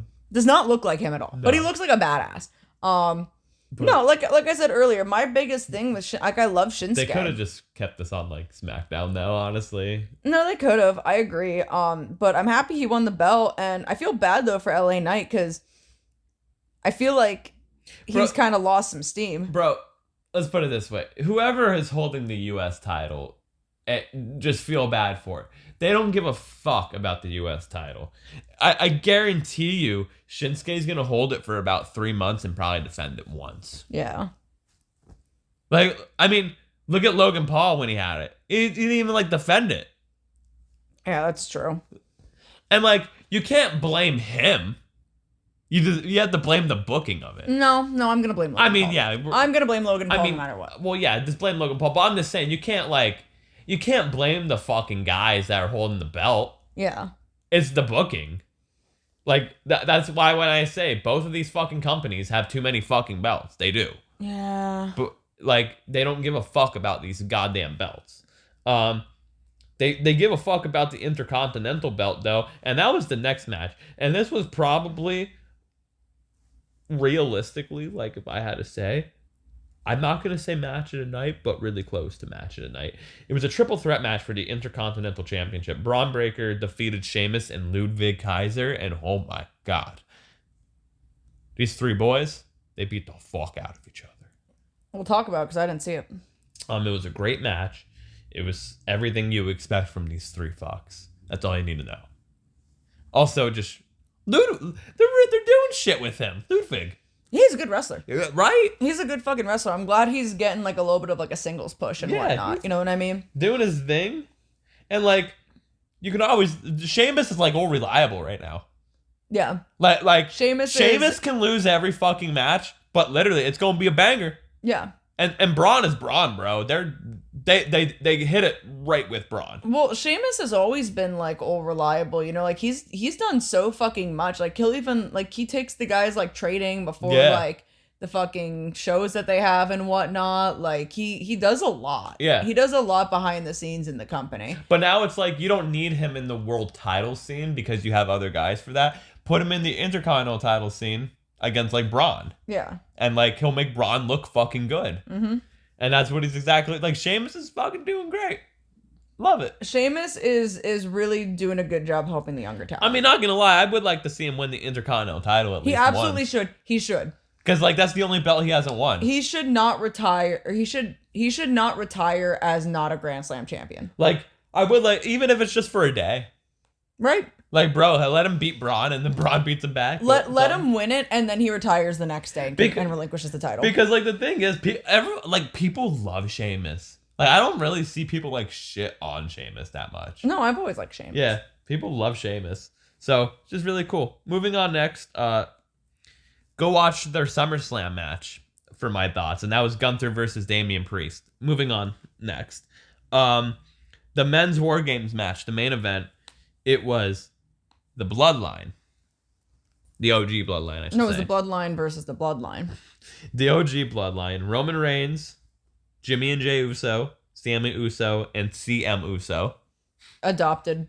Versus the Bloodline Wolfpack, Black and Red.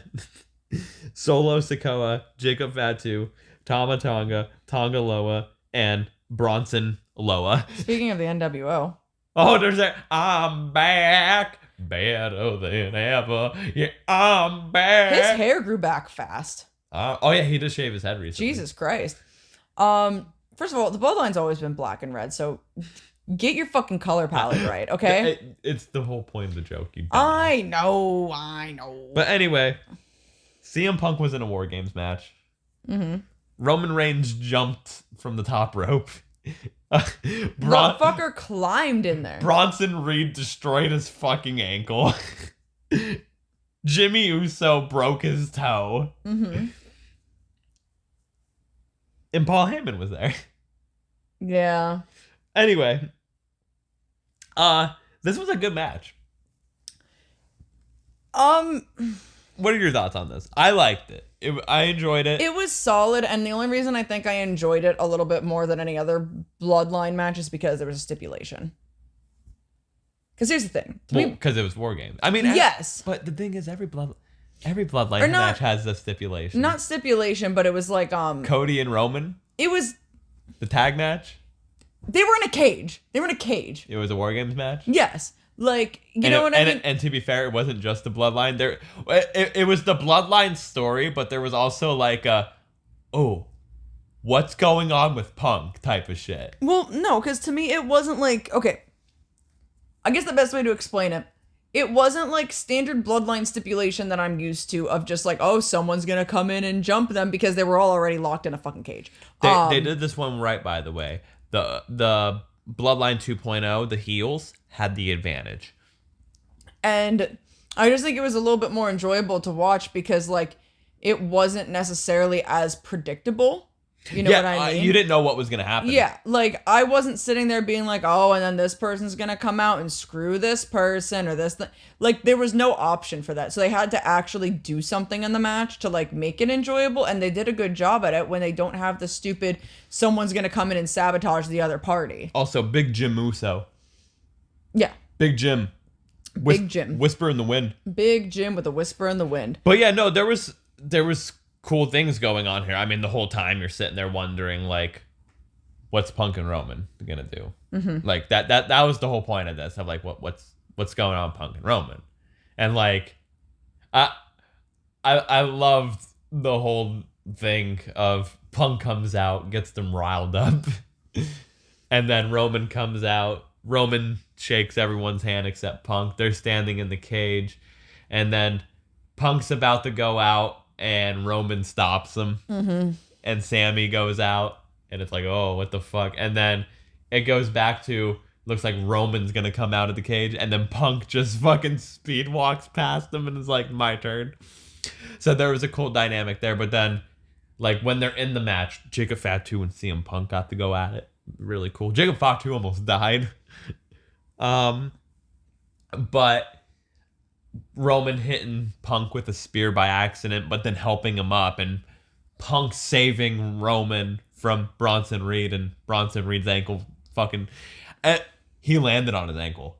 I saw a slow-mo video on TikTok. So what it looked like, what happened was, he didn't do the exact same thing Edge did, where he jumped feet first. But when he was coming down, when Jimmy Uso jumped, he kept his feet like up like this or whatever, and kept them up the whole time. Bronson didn't. Mm-hmm. And it's because he's a little bit a heavier guy and everything. So you can tell he was trying, but then it just so happened his feet dropped and he landed on his ankle, bro. His ankle might be fucking shattered. Yeah. Like, his ankle honestly might be shattered, from what I saw. So hopefully he's okay. But yeah. And the finish came to be everyone just beat the fuck out of Solo. Roman pinned Solo, kind of the right outcome. Yeah, they all hit their finishes on Solo. Yeah, and then at first, everyone except Punk was embracing with Roman, and then everyone except Roman all embraced Punk. And then Sammy said to Roman, like it or not, he won. Like, we won with him. Yeah. And then Roman shook hands. I loved, back it up just a little bit, the best spot of this match. Whereas where they did the typical one team's in one ring and the other team's in the other ring, and they're going to meet in the middle and beat the fuck out of each other. But before that, everyone's down. And Roman helps up Jimmy. He helps up Jay. He goes to Punk. Fuck you. Mm-hmm. Doesn't help him up. Helps up Sammy. They're all standing there. Paul Heyman comes out and is like, my tribal chief, best in the world. You gotta work together. This is War Games. And then that's when the bell rang for, like, the match beyond the start. And oh my, it was so good. Mm-hmm. Lyssie loved it. Lyssie was like, damn. Anything that Paul Heyman is involved in, I'm 9 times out of 10 here for it, as long as Paul Heyman's on the screen saying something. And then, like, the ending was like a fucking movie. All of them throwing up the ones, Punk doing the sleep sign.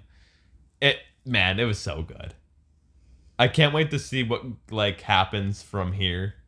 I think my favorite part of this match is the fact that CM Punk left and forgot about the pose. He forgot about the pose. Like, they're walking up the ramp. They're supposed to hit a pose at the top of the ramp. they pan over. Punk's gone. He's literally walking into the back. Yeah. And the bloodline, the OG bloodline walks up there. And then next thing you know, you see Punk walking back out. Yeah. Next to them. And he has to get in the middle. He's like, and has to get in the middle and like slides himself in there type of thing because he fucking forgot he was supposed to stay there and pose with them. He just left. When they all went backstage, you think he was like, I'm sorry, guys. I'm such a silly goose. He walked back and he was like, that was a good match, right, guy? No, and Triple H is like, go back out, go back out. Triple H was probably fucking panicking. Like, go the fuck back out, dude. You gotta pose. You gotta hear, shoot, pose, go. Triple H was probably panicking. Dude, he was probably pressed as fuck. Bro, Triple H was about to have another heart attack. Punk was probably like, my bad. It's on me, my bad. And then he just walked You back. saw him kind of laughing when he came out. Like, Jay was definitely laughing with him. He's like, this motherfucker. I love that Punk and Jay are, like, really cool with each other. I can't, man. Like, Punk is really cool with the Usos. Like, there's no beef with the Usos or Punk. I can't, man. Like, Punk is an honorary Us. Punk is like, we got the Young Bucks at home. Literally. Okay. That was Survivor Series. Yeah. Another PLE. Closed with your people lips. Another PLE in the books. Yeah. Survivor. Do you miss the traditional 5-on-5 tag matches? What do you mean? Remember, like, before they did War Games at Survivor Series, it was always just a standard 10-man tag elimination style? You don't remember that? Mm-mm. How do you not remember that? I do not remember what I did at 4 o'clock in the morning. You don't remember, like, you don't remember the standard 5-on-5 Survivor Series tag match? I'm going to be so honest with you, dude. I'm kind of wondering how many Survivor Series I actually watched growing up. I know I said, like, that, I know. You don't remember, like, the Raw versus SmackDown tag match? Oh, shit, that? Yeah. Okay, yeah. Do you miss that? That's what you're talking about? Yeah. Okay. I know what we're talking about now. I know I said in a previous episode we were going to review, like, Survivor Series matches, but then we did an episode it was with Team Bryce. Raw versus Team SmackDown. Kind of. I don't really remember many of the stories that went into it, if I'm being so for real with you. To be fair, half of them was always just, you're on Raw, you're on SmackDown, brand supremacy. That's kind of what it felt like. So, but like, it was really cool because you got those dream matchups of, like, Shawn Michaels versus fucking Batista. Yeah, and like, that was always fun with it. Now as I'm older, I look forward more of, like, for matches like that, like big matches like that, I prefer more of a story. You know what I mean?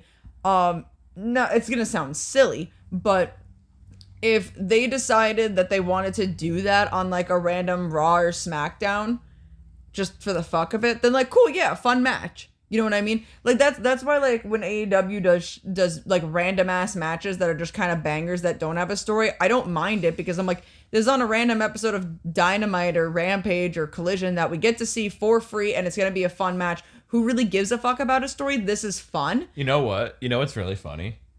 2 of my favorite Survivor Series are, like, kind of non-traditional Survivor Series. Well, one is, and the other breaks non-traditional rules. Okay. So my favorite Survivor Series, fun fact, and it's actually booked by Vince Russo, and it's actually a good Vince Russo booked show, and that is the 1998 Survivor Series. It's a giant tournament for the WWF title. Okay. And there's a whole story throughout the whole thing. I don't want to tell you it because that's, like, one pay-per-view I kind of want to review eventually. Okay. Like, where we sit down and watch it, and I kind of just want to see if you pick up on all the stories, because you will. It's wow. It's a really good story. And then the second one is Survivor Series 2019. They do the 5-on-5 tag matches, but it's 5-on-5-on-5 because they had Raw, SmackDown, and NXT. NXT invaded. And there was a match between AJ Styles, Roderick Strong, and Shinsuke Nakamura. Did we watch this together? We didn't watch it live together. I watched it with the round big one. That's right, because I think the first wrestling match that I watched literally back was the Rumble, because that was when Edge returned. But we've watched we watched a men's tag match before, like during COVID or whatever. Like we watched it, me and you, but I watched it live with the big round one. Because you were working that day or whatever. Yeah, because we were dating. Yeah, already. no, we were dating, but I remember the first time like watching wrestling again after since Edge retired. Yeah, was the Rumble when Edge came back. Yeah, you watched the Rumble. But so what was that? 9 years? Yeah, 9 years, something like that. So yeah, no, it's been a while, but no, I do remember that stipulation of Raw versus SmackDown, and as an adult now, I feel like if I'm personally, sorry. I wasn't done yet. I'm sorry. What I was saying was the 2019. I'm making the Kenny Omega meme face right now. The 2019 Survivor Series. It was that brand supremacy storyline, but there was a story with it because they did like a whole NXT invasion. Yeah. Where like that's how you got the Adam Cole and Daniel Bryan match on a random SmackDown. Well, that's also when they all got held hostage in Saudi Arabia. That's how we got the NXT deal out of the Survivor, like get them in the Survivor Series, is because of the whole Saudi Arabia holding them hostage. Mm-hmm. So they needed the talent to fill in, and it was NXT talent. But anyway, continue.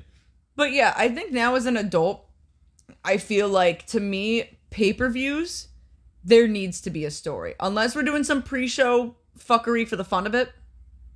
Bring in the boom.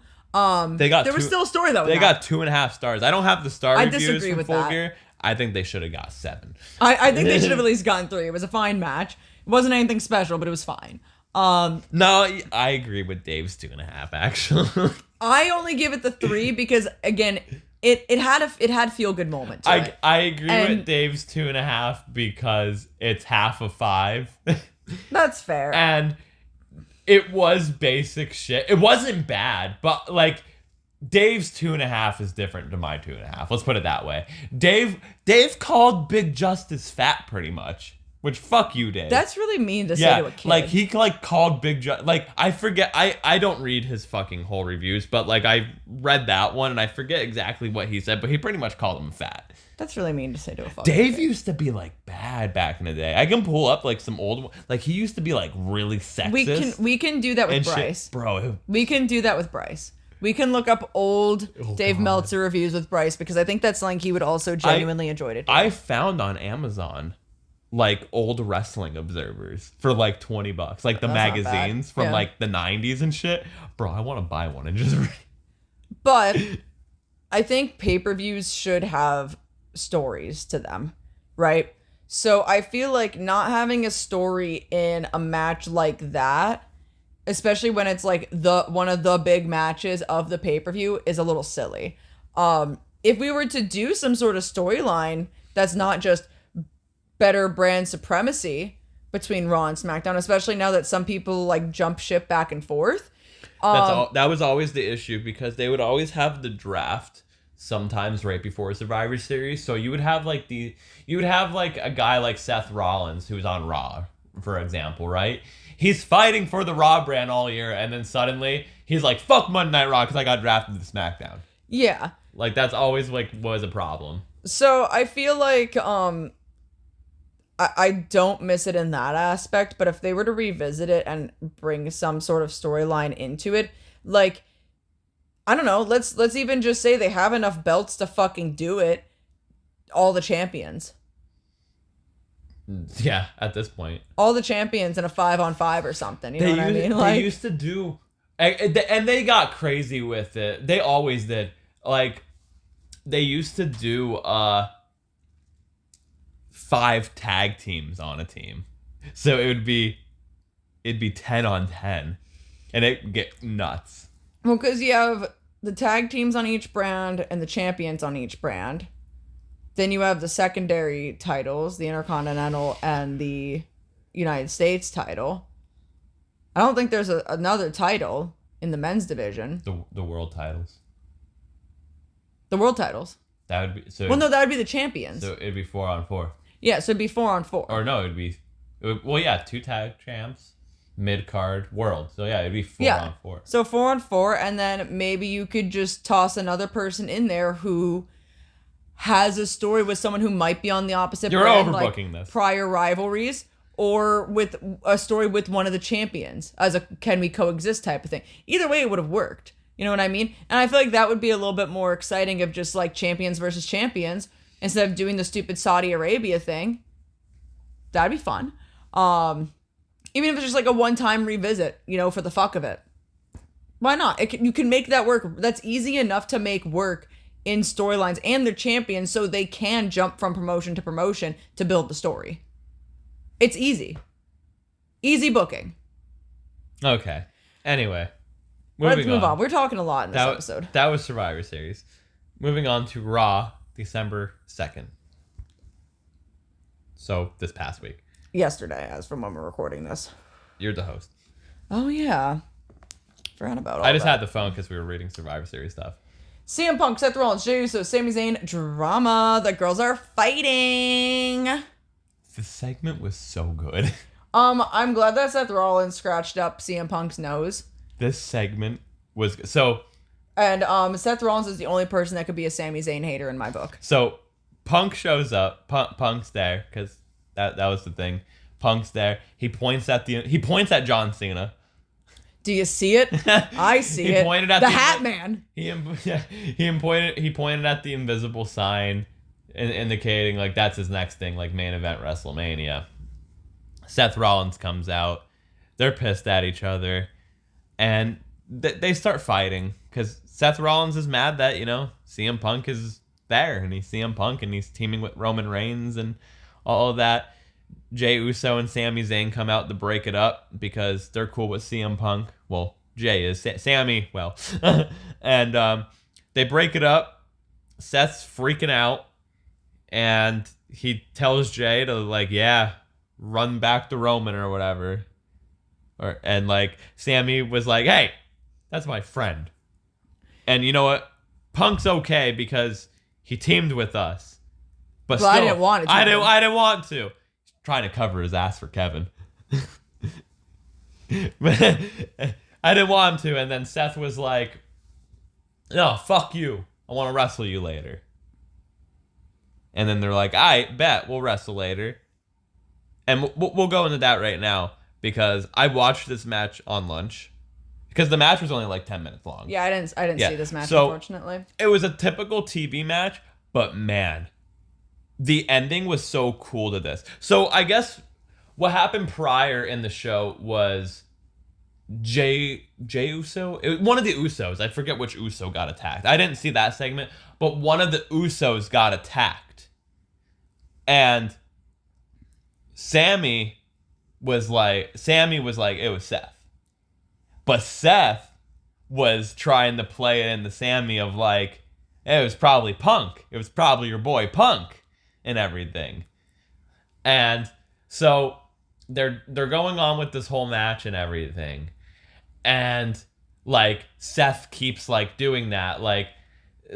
Sammy being I know it was you. And Seth being it was your boy Punk. It was your boy Punk. Sammy pretty much ends up snapping. He grabs a chair. And Seth's in the middle of the ring. The match is still going on. And Seth's whoa, man, chill. Whoa, it wasn't me. Ask your boy Punk. It wasn't me. Jesus, man. He literally goes, Jesus Christ, man. And that's my boy right there. They get rid of the chair. And Seth is still laying on the mat. Fetal position, crying. He's fearing for his life. Is he? No, he's just kind of just laying on the mat. And Sammy walks to go pick him up. And Seth rolls him up 1, 2, 3. So Seth steals the win. And Seth goes, I love your he after the match, they're just there both on the ground, on the mat. And Seth goes, I love your heart, but you got to start using your head, man. Indicating you're gone too far with this shit. You're going to end up fucking something. He's I love your heart of you're protecting your friends and everything, and you're watching out for your friends and whatnot and everything, but you're starting to fucking lose it, Sammy, type of shit. Mm-hmm. And Seth leaves, and someone in a hoodie attacks Sammy, and it's Drew McIntyre. So Drew's now pissed off, bro. Like that's how the show ended, was just Drew. He claymored Sammy, and that's how the show ended. So Drew out of time. So Drew and Seth are probably finding common ground now because they were both mad at Roman Reigns. And they both hate CM Punk. And all these fucks are teaming with Roman Reigns again.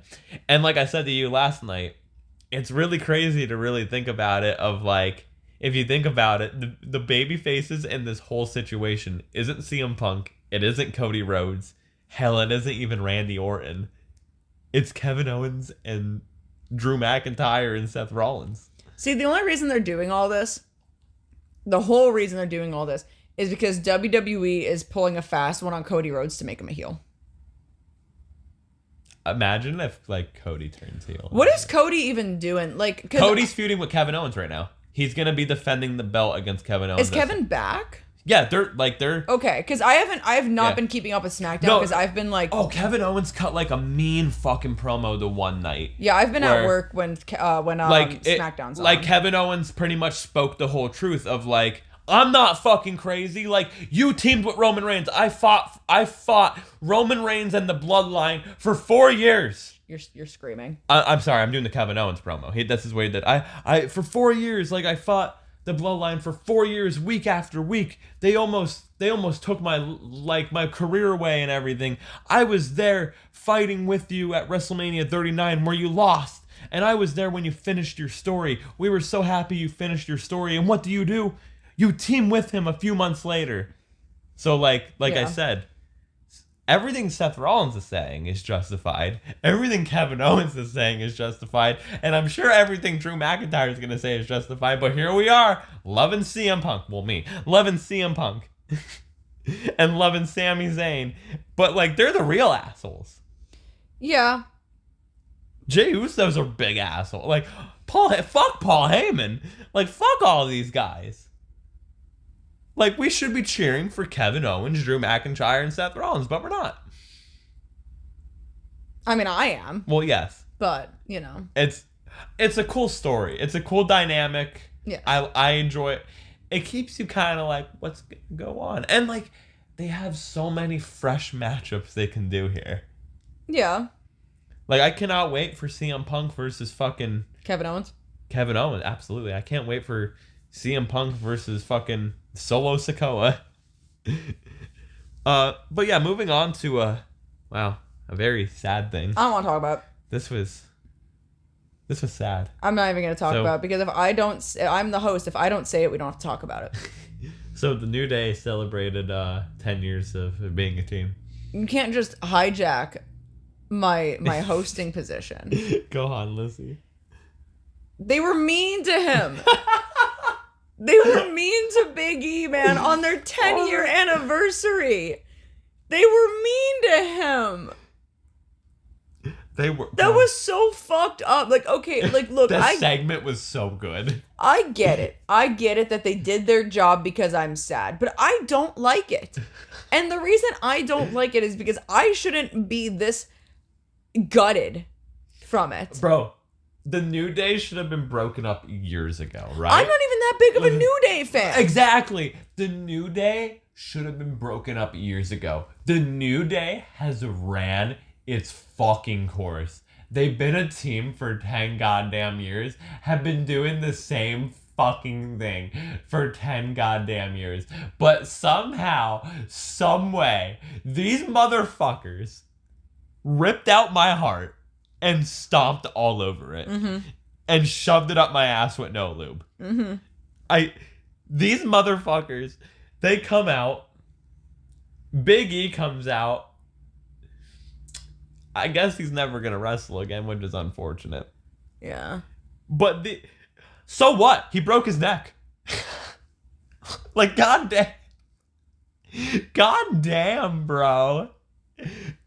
Goddamn. I don't want to talk about it. I don't want to talk about it. Bro, they went fucking ballistic on this shit. And, like, they literally just left Big E hanging. Like, they don't want Big E around. Fuck Big E. Kofi and Xavier turned heel. without like having to attack Biggie, without having to lay a finger on Biggie. It was literally all it took was, you broke your neck, so what? Thing is, like, I like Biggie. Where were you? I like Biggie, and I was really happy for him with his title reign and everything. But again, like, I mean, I maybe was at the very beginning of the New Day, maybe, and then dropped off of watching wrestling, and then come back to wrestling. I'm like, the fuck, this is still happening, type of thing. When I started watching, I was like, this is still a thing. Like Kofi Kingston's not Jamaican. Like what's happening? And then, you know, unfortunately, what happened with Biggie happened with Biggie. I was never like huge fan into the New Day. I like their vibe a lot. Like, I really like their Titantron and their nameplate and everything with all like the 8-bit stuff. Like, I thought that was always really cool, and I always liked Kofi growing up. Who gets Kenny Omega in this divorce? Xavier Woods. Oh my god. Jesus fucking Christ, Xavier Woods. But like, yeah, I didn't hate the New Day. I never hated the New Day. I was like, yeah, they're good. I mean, I've always liked Kofi, so I like watching Kofi do Kofi stuff. Does but CM like, Punk get Kofi Kingston at least? yes. Okay. But like, I'm not overly invested in them. Like, it is what it is. I like learned who Big E was. I liked Big E. I was really happy for him for his title reign. I liked him a lot. And then, you know, the unfortunate situation happened, and Big E's probably never gonna wrestle again. And I will say, like, from watching and then with what happened with Big E and only really being around for the New Day, like, between that time period, which wasn't a very long time from when I started watching again, like, it did kind of feel weird that they just kind of kept the New Day around with just the two of them. You know what I mean? Like, I got it for like a little bit where like, well, they kind of have to see what's going on with Big E if he's even going to come back. But then 4 years later, and they're still doing it, I'm like, okay, we have to have some sort of answer here, and like something just, it doesn't feel right anymore. You know what I mean? So like, I went into this just kind of thinking, I'm sure everyone did, that like Xavier Woods was going to turn on Kofi. Kofi was going to be the babyface in this whole thing. I'm sure 99.9% of people believe that. And I thought they were just going to have like Biggie, like, I knew that they were going to have Biggie involved somehow. Yeah. And I thought maybe he was just going to be there to maybe like, what he did is kind of what I expected of like, he was going to give like that positivity speech. Yeah. Because that's always been his role. Yeah. So I think I thought, this is how I thought the segment was going to go. They were going to announce, like, because they were pretty much making it seem like they were about to announce the breakup or whatever. Big E comes out. That's what I thought was going to happen, pretty much. They were going to, like, pretty much announce, like, we're breaking up. Because I knew that there was going to be, like, some sort of, like, weird fake out type thing because... WWE type of thing. Big E comes out, tries to preach positivity, and I thought like Woods was going to literally beat the shit out of Kofi Kingston in front of Big E. Yeah. Because like, and I thought one of two things was going to happen. Big E was just going to stand there and do nothing because he technically really can't because of his neck. Or this was Big E, and pretty much he was going to either take a bump or side with Xavier or side with Kofi, like type of thing. Like Big E was going to get physically involved. That was just me being selfish. I'm sorry. I love that Big E was like, I'm going to come back and be your guys' manager. And they're like, nah, fuck you. You broke your neck. So what? Like, what the fuck?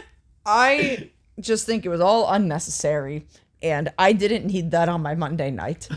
I did not need that before I had to go to bed, to wake up at 3:30 in the morning, to go to work for 4:30 in the morning. I didn't need to be thinking about that on my ride to work at 4 in the morning, sad, heartbroken, and shattered. That is not what I needed at all. Again, they did their job well. They made me feel something. But I don't watch WWE for them to make me feel something. I watch WWE for background noise and maybe a decent match every now and again. And some sort of storyline segment. That's what I watch WWE for. I'm not watching WWE to get my heart shattered. That's what's going on over in AEW. All right? If I'm getting my heart shattered, I want to expect it. I didn't expect it. I said to Dylan, I was like, you know, Oh, yeah. Today is I meant to ask you, can you just plug this back in for for a little bit because I wanted it fully charged. I said to Dylan, I was like, today is some 10-year-old's birthday that all they've ever known growing up was the New Day. Bro, imagine if they had like a New Day birthday cake too. It's so possible. It is so fucking possible. The possibility of this situation happening is very real. Like they got a box of Bootios for their birthday. There was a 10-year-old whose birthday it was who got to stay up late on Raw because their favorite tag team or trios is the New Day, and they're celebrating their 10-year anniversary on this 10-year-old's birthday. They could have had a New Day birthday cake because it was their birthday and they love the New Day. And then I was like, yeah, and they're going to break up on this kid's birthday, and that's going to like break this kid's heart because like Xavier Woods is going to turn on Kofi Kingston. That's the extent I thought it was going to take. Now I'm thinking about this 10-year-old kid who had his New Day birthday cake on the 10-year anniversary of the New Day because it's his favorite tag team that he's grown up with his entire life, and they shattered that kid's heart. They killed that kid's hopes and dreams. It's me, I'm Kid. And honestly, to that, fuck you, Kofi. Fuck you, Xavier Woods. That kid's never watching wrestling again. I hope you're happy that you lost a fan to the WWE forever in that child. That child will never fucking forgive you. That kid ever sees you at a meet and greet, that kid is going to rip you to shreds. He's going to call you a smelly butthole and a poopy head and a jerk face. And you're going to take it seriously. You better. You're going to take it seriously. Fuck you guys. But anyway, with that being said, I guess we should probably go into the wrestler of the week. I'm sorry, I just saw this tweet.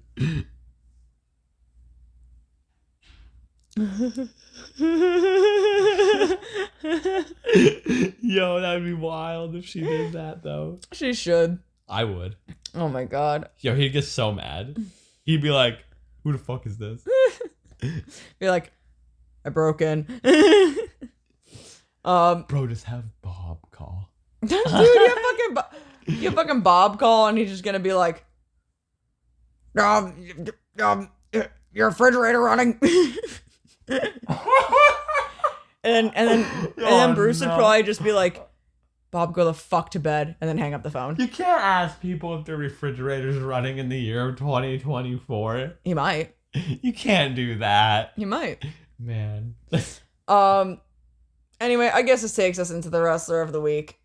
Lyssie, who's your wrestler of the week since you're the host? Well, I've been kind of going back and forth about the wrestler of the week this whole episode. Okay. And honestly, I think I've kind of maybe settled on it. Yeah? Who do you think it is? I want you to guess. Is it like Biggie? No, like take a legitimate guess. That was a legitimate guess. Oh, that was a legitimate guess? I thought okay. it would have been like Biggie or some shit. Well, with that being your legitimate guess, I have to ask you. You think you know me? Dun, dun, dun, dun, dun. Understand. I see clearly. We're going to talk about Edge because we haven't talked about Edge yet. Or Adam Copeland. I'm surprised we haven't talked about Edge yet. I have kind of held on to Edge Adam Edge Copeland. I'm calling him Edge, okay? Adam E. Copeland. I'm calling him fucking Edge. Adam the Edge Master Copeland. His dumbass feet first jump from the steel cage and his dumbass getting cooked by Ricky Starks on the microphone. I've kind of held him in the back of my head because Edge has been my favorite wrestler, one of my favorite wrestlers. Not like currently right now at this very moment, but growing up, one of my favorite wrestlers. My favorite wrestler. Yeah, AEW Edge is bad. I don't mind AEW Edge. There's a lot of actually like fun moments with him that I really appreciate. But what the fuck was I just saying? Oh, I've held him in the back of my head in the instance of like someone I want to talk about, but I didn't want to like talk about him too soon because I really want someone that like I hold close to my heart for a hot minute. Because I've already exhausted the Bucks. The Bucks were my first ones, I believe. Kenny, Hangman. No, Hangman was my first one. So like all of my current favorite wrestlers we've already talked about. So I wanted to hold someone that I could talk about later on and kind of finally throw him in there. So yeah, we're going to be talking about Edge Adam E. Copeland. The rated R superstar Edge. Anyway, I guess introduction to Edge. Why you like Edge. All that stuff. Well, in my defense, my introduction to Edge, again, I was very young. So the actual particular exact moment, I don't really remember. I remember my exact moment. However, from where my memory starts is kind of how I realized I am bisexual and, but didn't know what it was, obviously, and the bi panic that I was having as like a 6-year-old kid seeing Edge and Lita on my TV screen. Because I thought Edge was a really pretty boy, and I thought Lita was a really pretty girl, and I liked them both a lot. And I was like, wow, they're both really pretty, and they do really cool stuff in this wrestling thing that I like. Holy shit.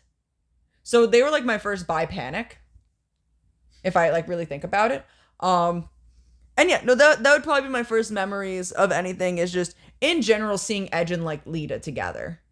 Which is crazy because like I know Edge and Christian. They have X-Pac on NXT. Javon Evans is wearing a Dennis Rodman shirt. This is wild. What the fuck? I love this. I know that That's Cody. Yeah.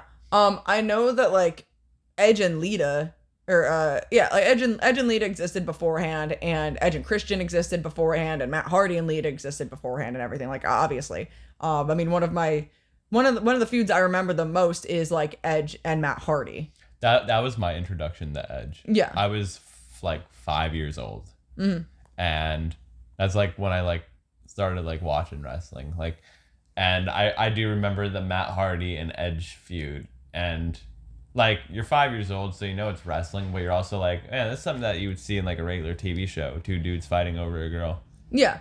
And like I didn't know like the whole thing until later on. Like, bro, the fact that these 2 guys were able to work with each other is insane. Actually insane. And again, as I got older, I know we've talked about this, I think in one of the prior episodes when we were talking about like top 10 or top 5 rivalries or whatever. Yeah. I think it was a little ridiculous that they ended up having to do it. And with the real life basis, along with like even not talking about this, but the Matt and Jeff thing about like I burned your house down type of thing. But I think that was a little excessive. But I mean it was obviously memorable. It was one of my favorite feuds growing up. But yeah, no, I remember my first like in my brain really remember is seeing Edge with Lita, and it was probably because I liked Matt Hardy so much that I really started to pay attention to Edge. Like probably saw him and liked him and was like, oh, that's a cool guy or whatever. But because I was such a big fan of Matt Hardy and the Hardy Boys, when that feud happened, I was probably like really paying attention and was like, oh wait, I like really like this guy. You know what I mean? You know, like, so is your favorite Edge era of Edge like the like prime rated R superstar Edge? Like, absolutely. With Lita? Absolutely. You want to know what my favorite Edge is? Brood? I like Brood Edge, but that'd probably be second. Rated R is 3. What's your first? He's technically rated R, but it's rated RKO. Oh, that's so fair. I that's love so fair. rated RKO. That is so fucking much. fair. Bryce and I took a lot of inspiration from rated RKO. No, I totally see that. I totally get that. With Money and Power was like 2 egomaniacs. That was the whole thing. Also Hogan and Macho Man. Yeah. Too was a big influence. No, that is I absolutely can see that for you. Yeah. But yeah, no, my I don't know. And you know, it kind of maybe also fell into that aspect of just like, well, he might not have been like as clear-cut alternative as the Hardys. Edge still had that edgy look to him. You know what I mean? Bro, he was the butt rock guy. Yeah, he was like the butt rock guy of the early 2000s. He had the stars with the women, with like the women when the stars. Yeah. Yeah, he was. You know what fucking thing I'm talking butt about. rock guy that like tried to pick up the mall goths. Bro, he changed his theme from Rob Zombie to alter bridge. Yeah, fucking wild. But yeah, no, like I think that also kind of drew me to him because he was still kind of in that alternative vein. And I was like, I always just was very drawn to stuff like, to people like that and that type of style. You know what I mean? Like ever since I was a kid. So it was pretty much a very, very quick click once I realized like, oh shit, I really like this guy. So we've beaten the story to death before, so we won't go like full in depth, but like just so people know, Edge retires. I stopped watching. You stop watching. I stopped watching. And then he returns. So and then you start watching. I guess we'll kind of, I don't know, maybe I haven't like exactly gone too far into it. So when I say I stopped watching, I'm saying I stopped watching regularly. Like my brother was still watching wrestling during this time. So there'd be times where like it'd be a Monday night, we'd be in the living room, 8:00, 9:00, whatever time it was hits, Raw turns on. And, you know, my brother's there, my dad's there, watching wrestling and whatnot.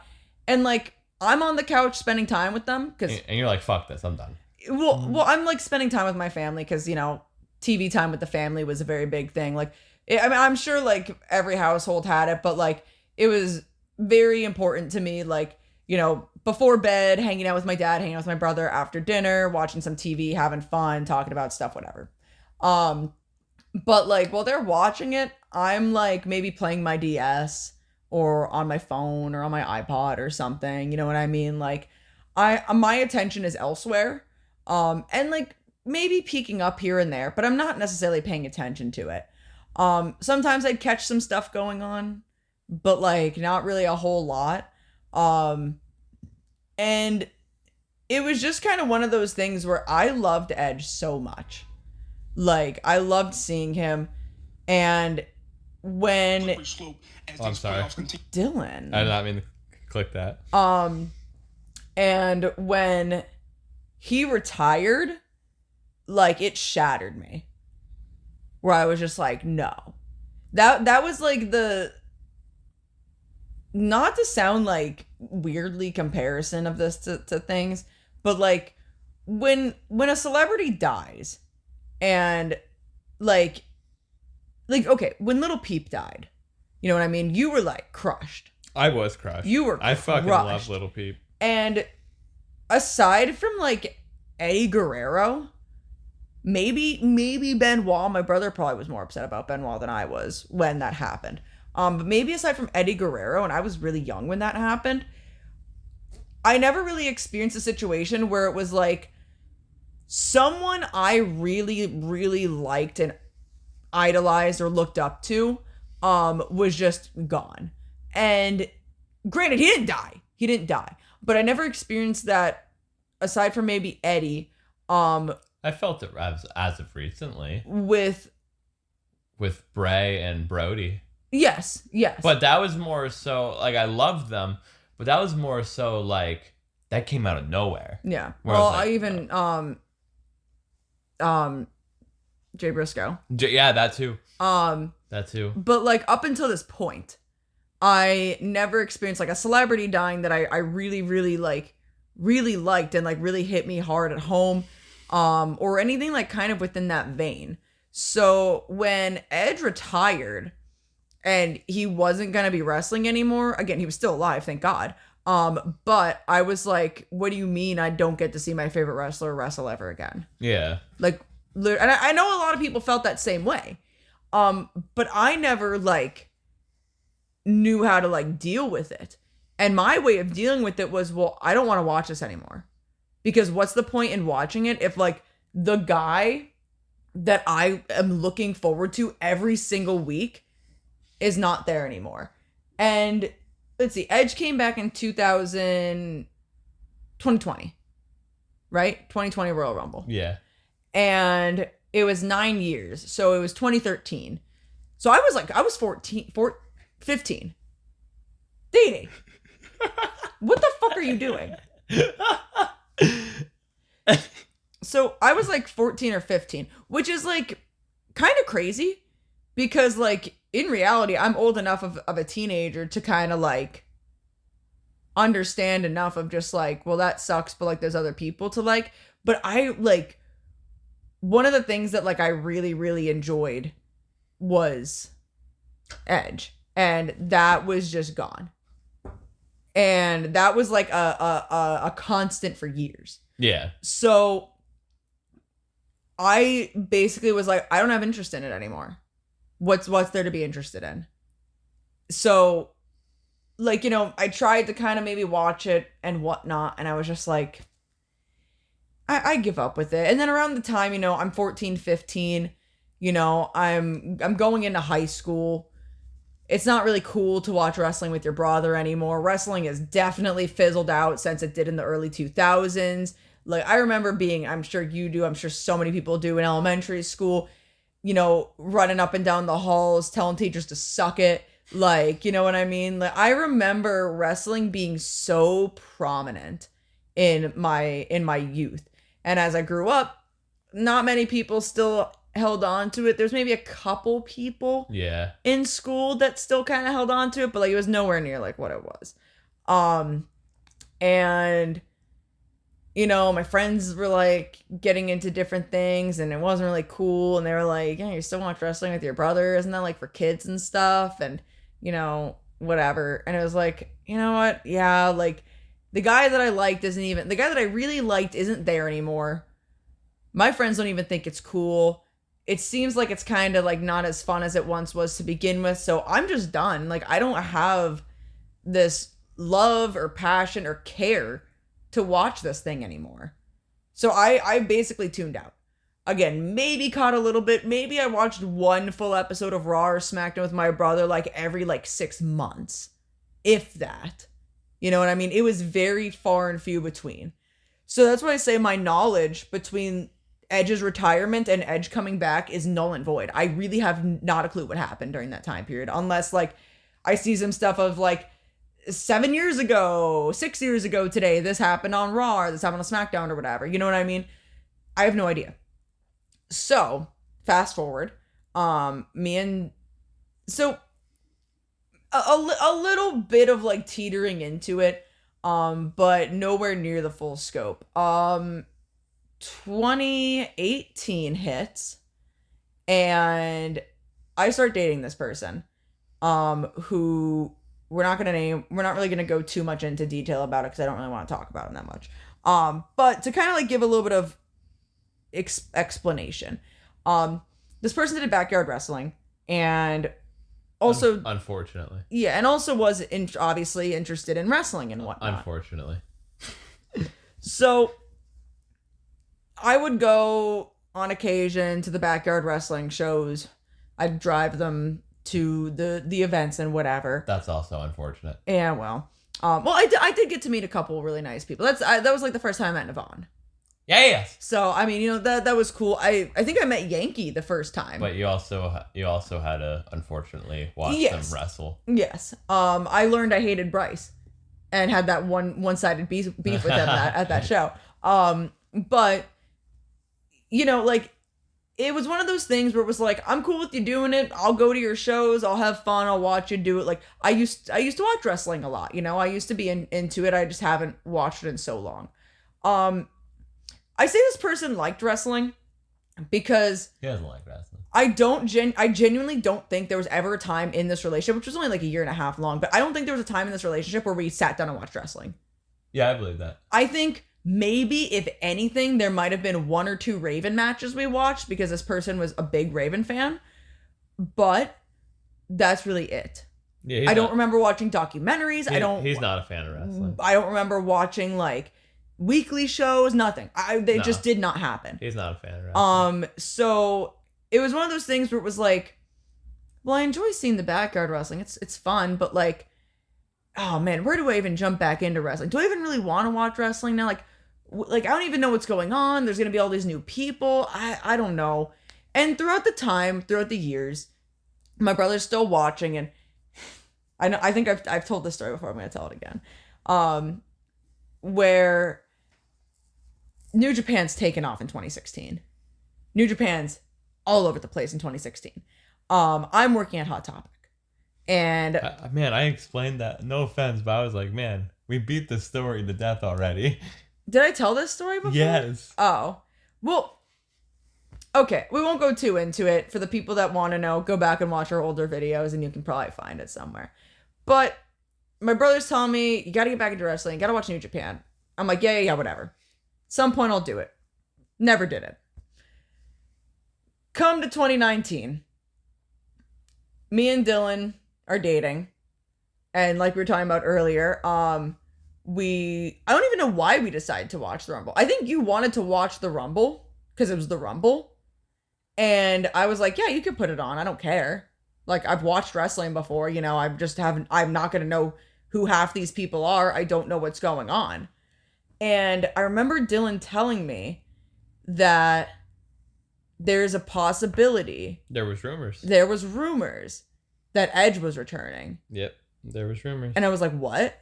And I remember that day before we turned the Rumble on, I did my makeup. This was like right before COVID took off. Yeah, this was January. But I did my makeup to stay at home and watch. Yeah, I know we're eliminated. To watch the Rumble. And I did Edge, Rated R Superstar Edge inspired makeup. Because I was so fucking excited. And I didn't know how else to do it. I didn't have shirts to wear. I didn't have any sort of attire to get into. But I was like, I need... Was this an actual exchange on Twitter? I will have to look that up. But...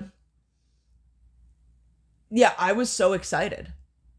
Like, I was so excited for the fact that he might come back. And he did. And as soon as he did... I don't want to say the love for wrestling came up because I do genuinely believe the love for wrestling came back with AEW. But the desire to watch came back. And it's crazy to me.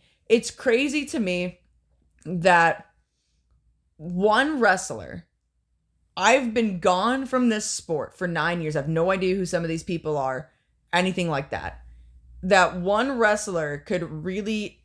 and the rumor of their return could really drag me back into being like, if he's back, I'm back. Because I want to see him. This is fucking important to me. And he came back. And I think that same Rumble Christian showed up. Yes. Because then Christian was there. They hugged in the ring. And then Christian went to AEW. And I remember people saying it wasn't a hello, it was a goodbye. Yeah. Which is crazy because now they're like, hello again. Yeah, hello again. Hello again. So yeah. Basically, Edge was really important to me growing up. Really, really important to me and really, really shaped a lot of the love that I had for wrestling for a long time. And honestly, to a degree, I never really realized until it was gone. You know what I mean? Yeah. And I'm sure there's a lot of wrestlers that people feel that same way about. CM Punk probably being one of the biggest ones to mention. But yeah. Well, what's your favorite Edge match? I mean, I still got to give to the just the whole feud of Matt Hardy and Edge. Yeah. I really have to. Mine is Edge versus Mick Foley, WrestleMania 22. Oh, that's so fair. Yeah. It's a really good one. It's a barn burner. I also like his gear in that one because he's wearing like pants, like camo pants. Yeah. Very cool.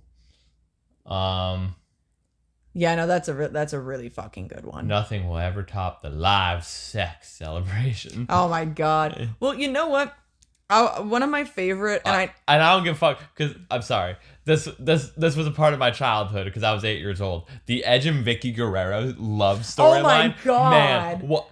I don't give a fuck. It was great. I still don't know what the fuck. Like he was just faking it because he wanted the world title and everything. I know, but like she's in a wheelchair and shit. So fucking wild. Oh, I miss when Vicky was good and not a piece of shit. We got Zack Ryder and Kurt Hawkins as like the lookalikes. Yeah. What the fuck? He's constantly feuding with The Undertaker. It was great. I will say one of my favorite Edge moments, which is much more recent Edge moment, is him, Sting, and Darby. That was cool. That was fucking... Nah, my favorite Edge moment is him jumping feet first off of the cage. I love the video that he posted about that afterwards of being like, I'm good, I'm stupid, and thought that I was like 30 years younger than I actually am. My bad, everyone. I'll be back soon. Like, and I mean, honestly, we can't say that Edge's AEW run was shit because Edge coming back got us the go fuck yourself. So really, I mean, there is honestly, gold from the start. Gold from the start. And genuinely seeing Edge in AEW, I think I was crying in the movie theater. I'm pretty sure I was crying in the movie theater. I was like, whoa, that's crazy. Yeah, I was crying in the movie theater about it. And it seems like, similarly to kind of what we were talking about earlier, it seems like once he comes back, Edge's main goal is to elevate younger talent in a newer scene. Because he's even said, like, he's done it all. He's done so much. Like, what else is there to do? And that's helped the future of pro wrestling. Yeah. And I gotta commend that. Sure, can he do that in WWE? I'm sure he could. But WWE already has that platform. You know what I mean? And he also wants to retire with Christian. I think Edge should go by his indie name of Sexton Hardcastle. Yes. He should have came back. That's Sexton. And we don't need Adam Copeland. No, we don't. Fuck Adam Copeland. We want Sexton Hardcastle. But we've been rambling a lot, and this episode's like over 2 hours long already. No, it's just over an hour. No, we paused. Oh right, yeah, yeah. Because literally before we start talking about Dynamite, we're already an hour in. Oh yeah. Well, we've been talking a lot. And my phone is at like 9%. Yeah, we're done anyway. Put a bow on Edge. I love him. I don't care, Dylan, who says Edge is a fucking idiot for what he did. He is an idiot. He acknowledged he was an idiot. Why you jump feet first, my guy? And I don't care if people want to give him shit about it. I don't care if we want to give him shit for being in AEW at all. To me, like, I'm just happy we still have him. I'm happy to still see him. I'm on the team with Christian. He will. It's gonna happen. They're gonna retire together. And he's going to be able to do it his way, which, again, just like Bryan Danielson. I'm glad he gets to do it his way. He gets to do it his way. That makes me happy, at least. And that's what matters to me most, because he fucking deserves it. I'm just upset we didn't get Edge and Christian versus the Hardys one more time. I don't care what anyone says. I wanted to see it. Yeah, well, it is what it is. Fuck you, Tony Khan. We'll get Edge and Christian versus the Bucks. Oh, God, we will. No, it's going to be Edge and Christian versus FTR. And the Bucks. No. Not in a three-way. Like, we'll get both matches. Probably. Yeah, we'll get both. But the FTR is probably the retirement match. I can see that. They're coming to Asheville, North Carolina. I saw as their fight for the Fallen. That's FTR's hometown and Edge's hometown. Mm-hmm. So they're definitely going to be on the card. Well, I don't know if... No, I read something that Edge is cleared to come back, but I think he's like shooting like a TV show or something. Yeah. And like... But it's like he's almost done shooting it. I don't know if it's done in like January or February. But he's gonna be back like pretty soon. If he's done by the Asheville show, he's coming back in Asheville. But with that being said, and my phone about to die, thank you, Edge. I love you, Edge. I can't wait to see you back. And yeah, that's all I really got to say. Well. Take us out of here. Love you, Edge. Thank you guys so much for watching, listening. If you would like to follow us on social media, you could follow us at Talkin Wrasslin Pod. That is TALKIN_WRASSLIN_POD on Instagram. Make sure to like, share, subscribe this, and this to your friends, your families, your neighbors, your Edge fans, people who hate Edge. I don't know, anywhere in between, really. If you want to follow me on any of my social medias, you can find me on Instagram and Twitter at the same handle, which is Lungtar. That is LUNG_TAR. You can find me on Blue Sky at Lungtar, which is LUNG-TAR. And you can find me on TikTok at Lungbucks. That is LUNG_BUCKS. Dylan, where can they find you? You can find me on Instagram at DYL_line, WEAVES_line. And then at Twitter at Danny Vallo, DANI _line VALO _line. All right. Again, thank you guys so much for listening, watching, and following along. You'll hear us in a few weeks. You'll hear us in a few weeks. We will be back. We just got a lot going on. So much going on. With that being said, stay watching wrestling, enjoy wrestling, and enjoy the wrestling that you enjoy, and don't be a dick to anyone else about wrestling that they don't enjoy. Dylan. Man, fuck wrestling. I hate it. And fuck the revival. Goodbye.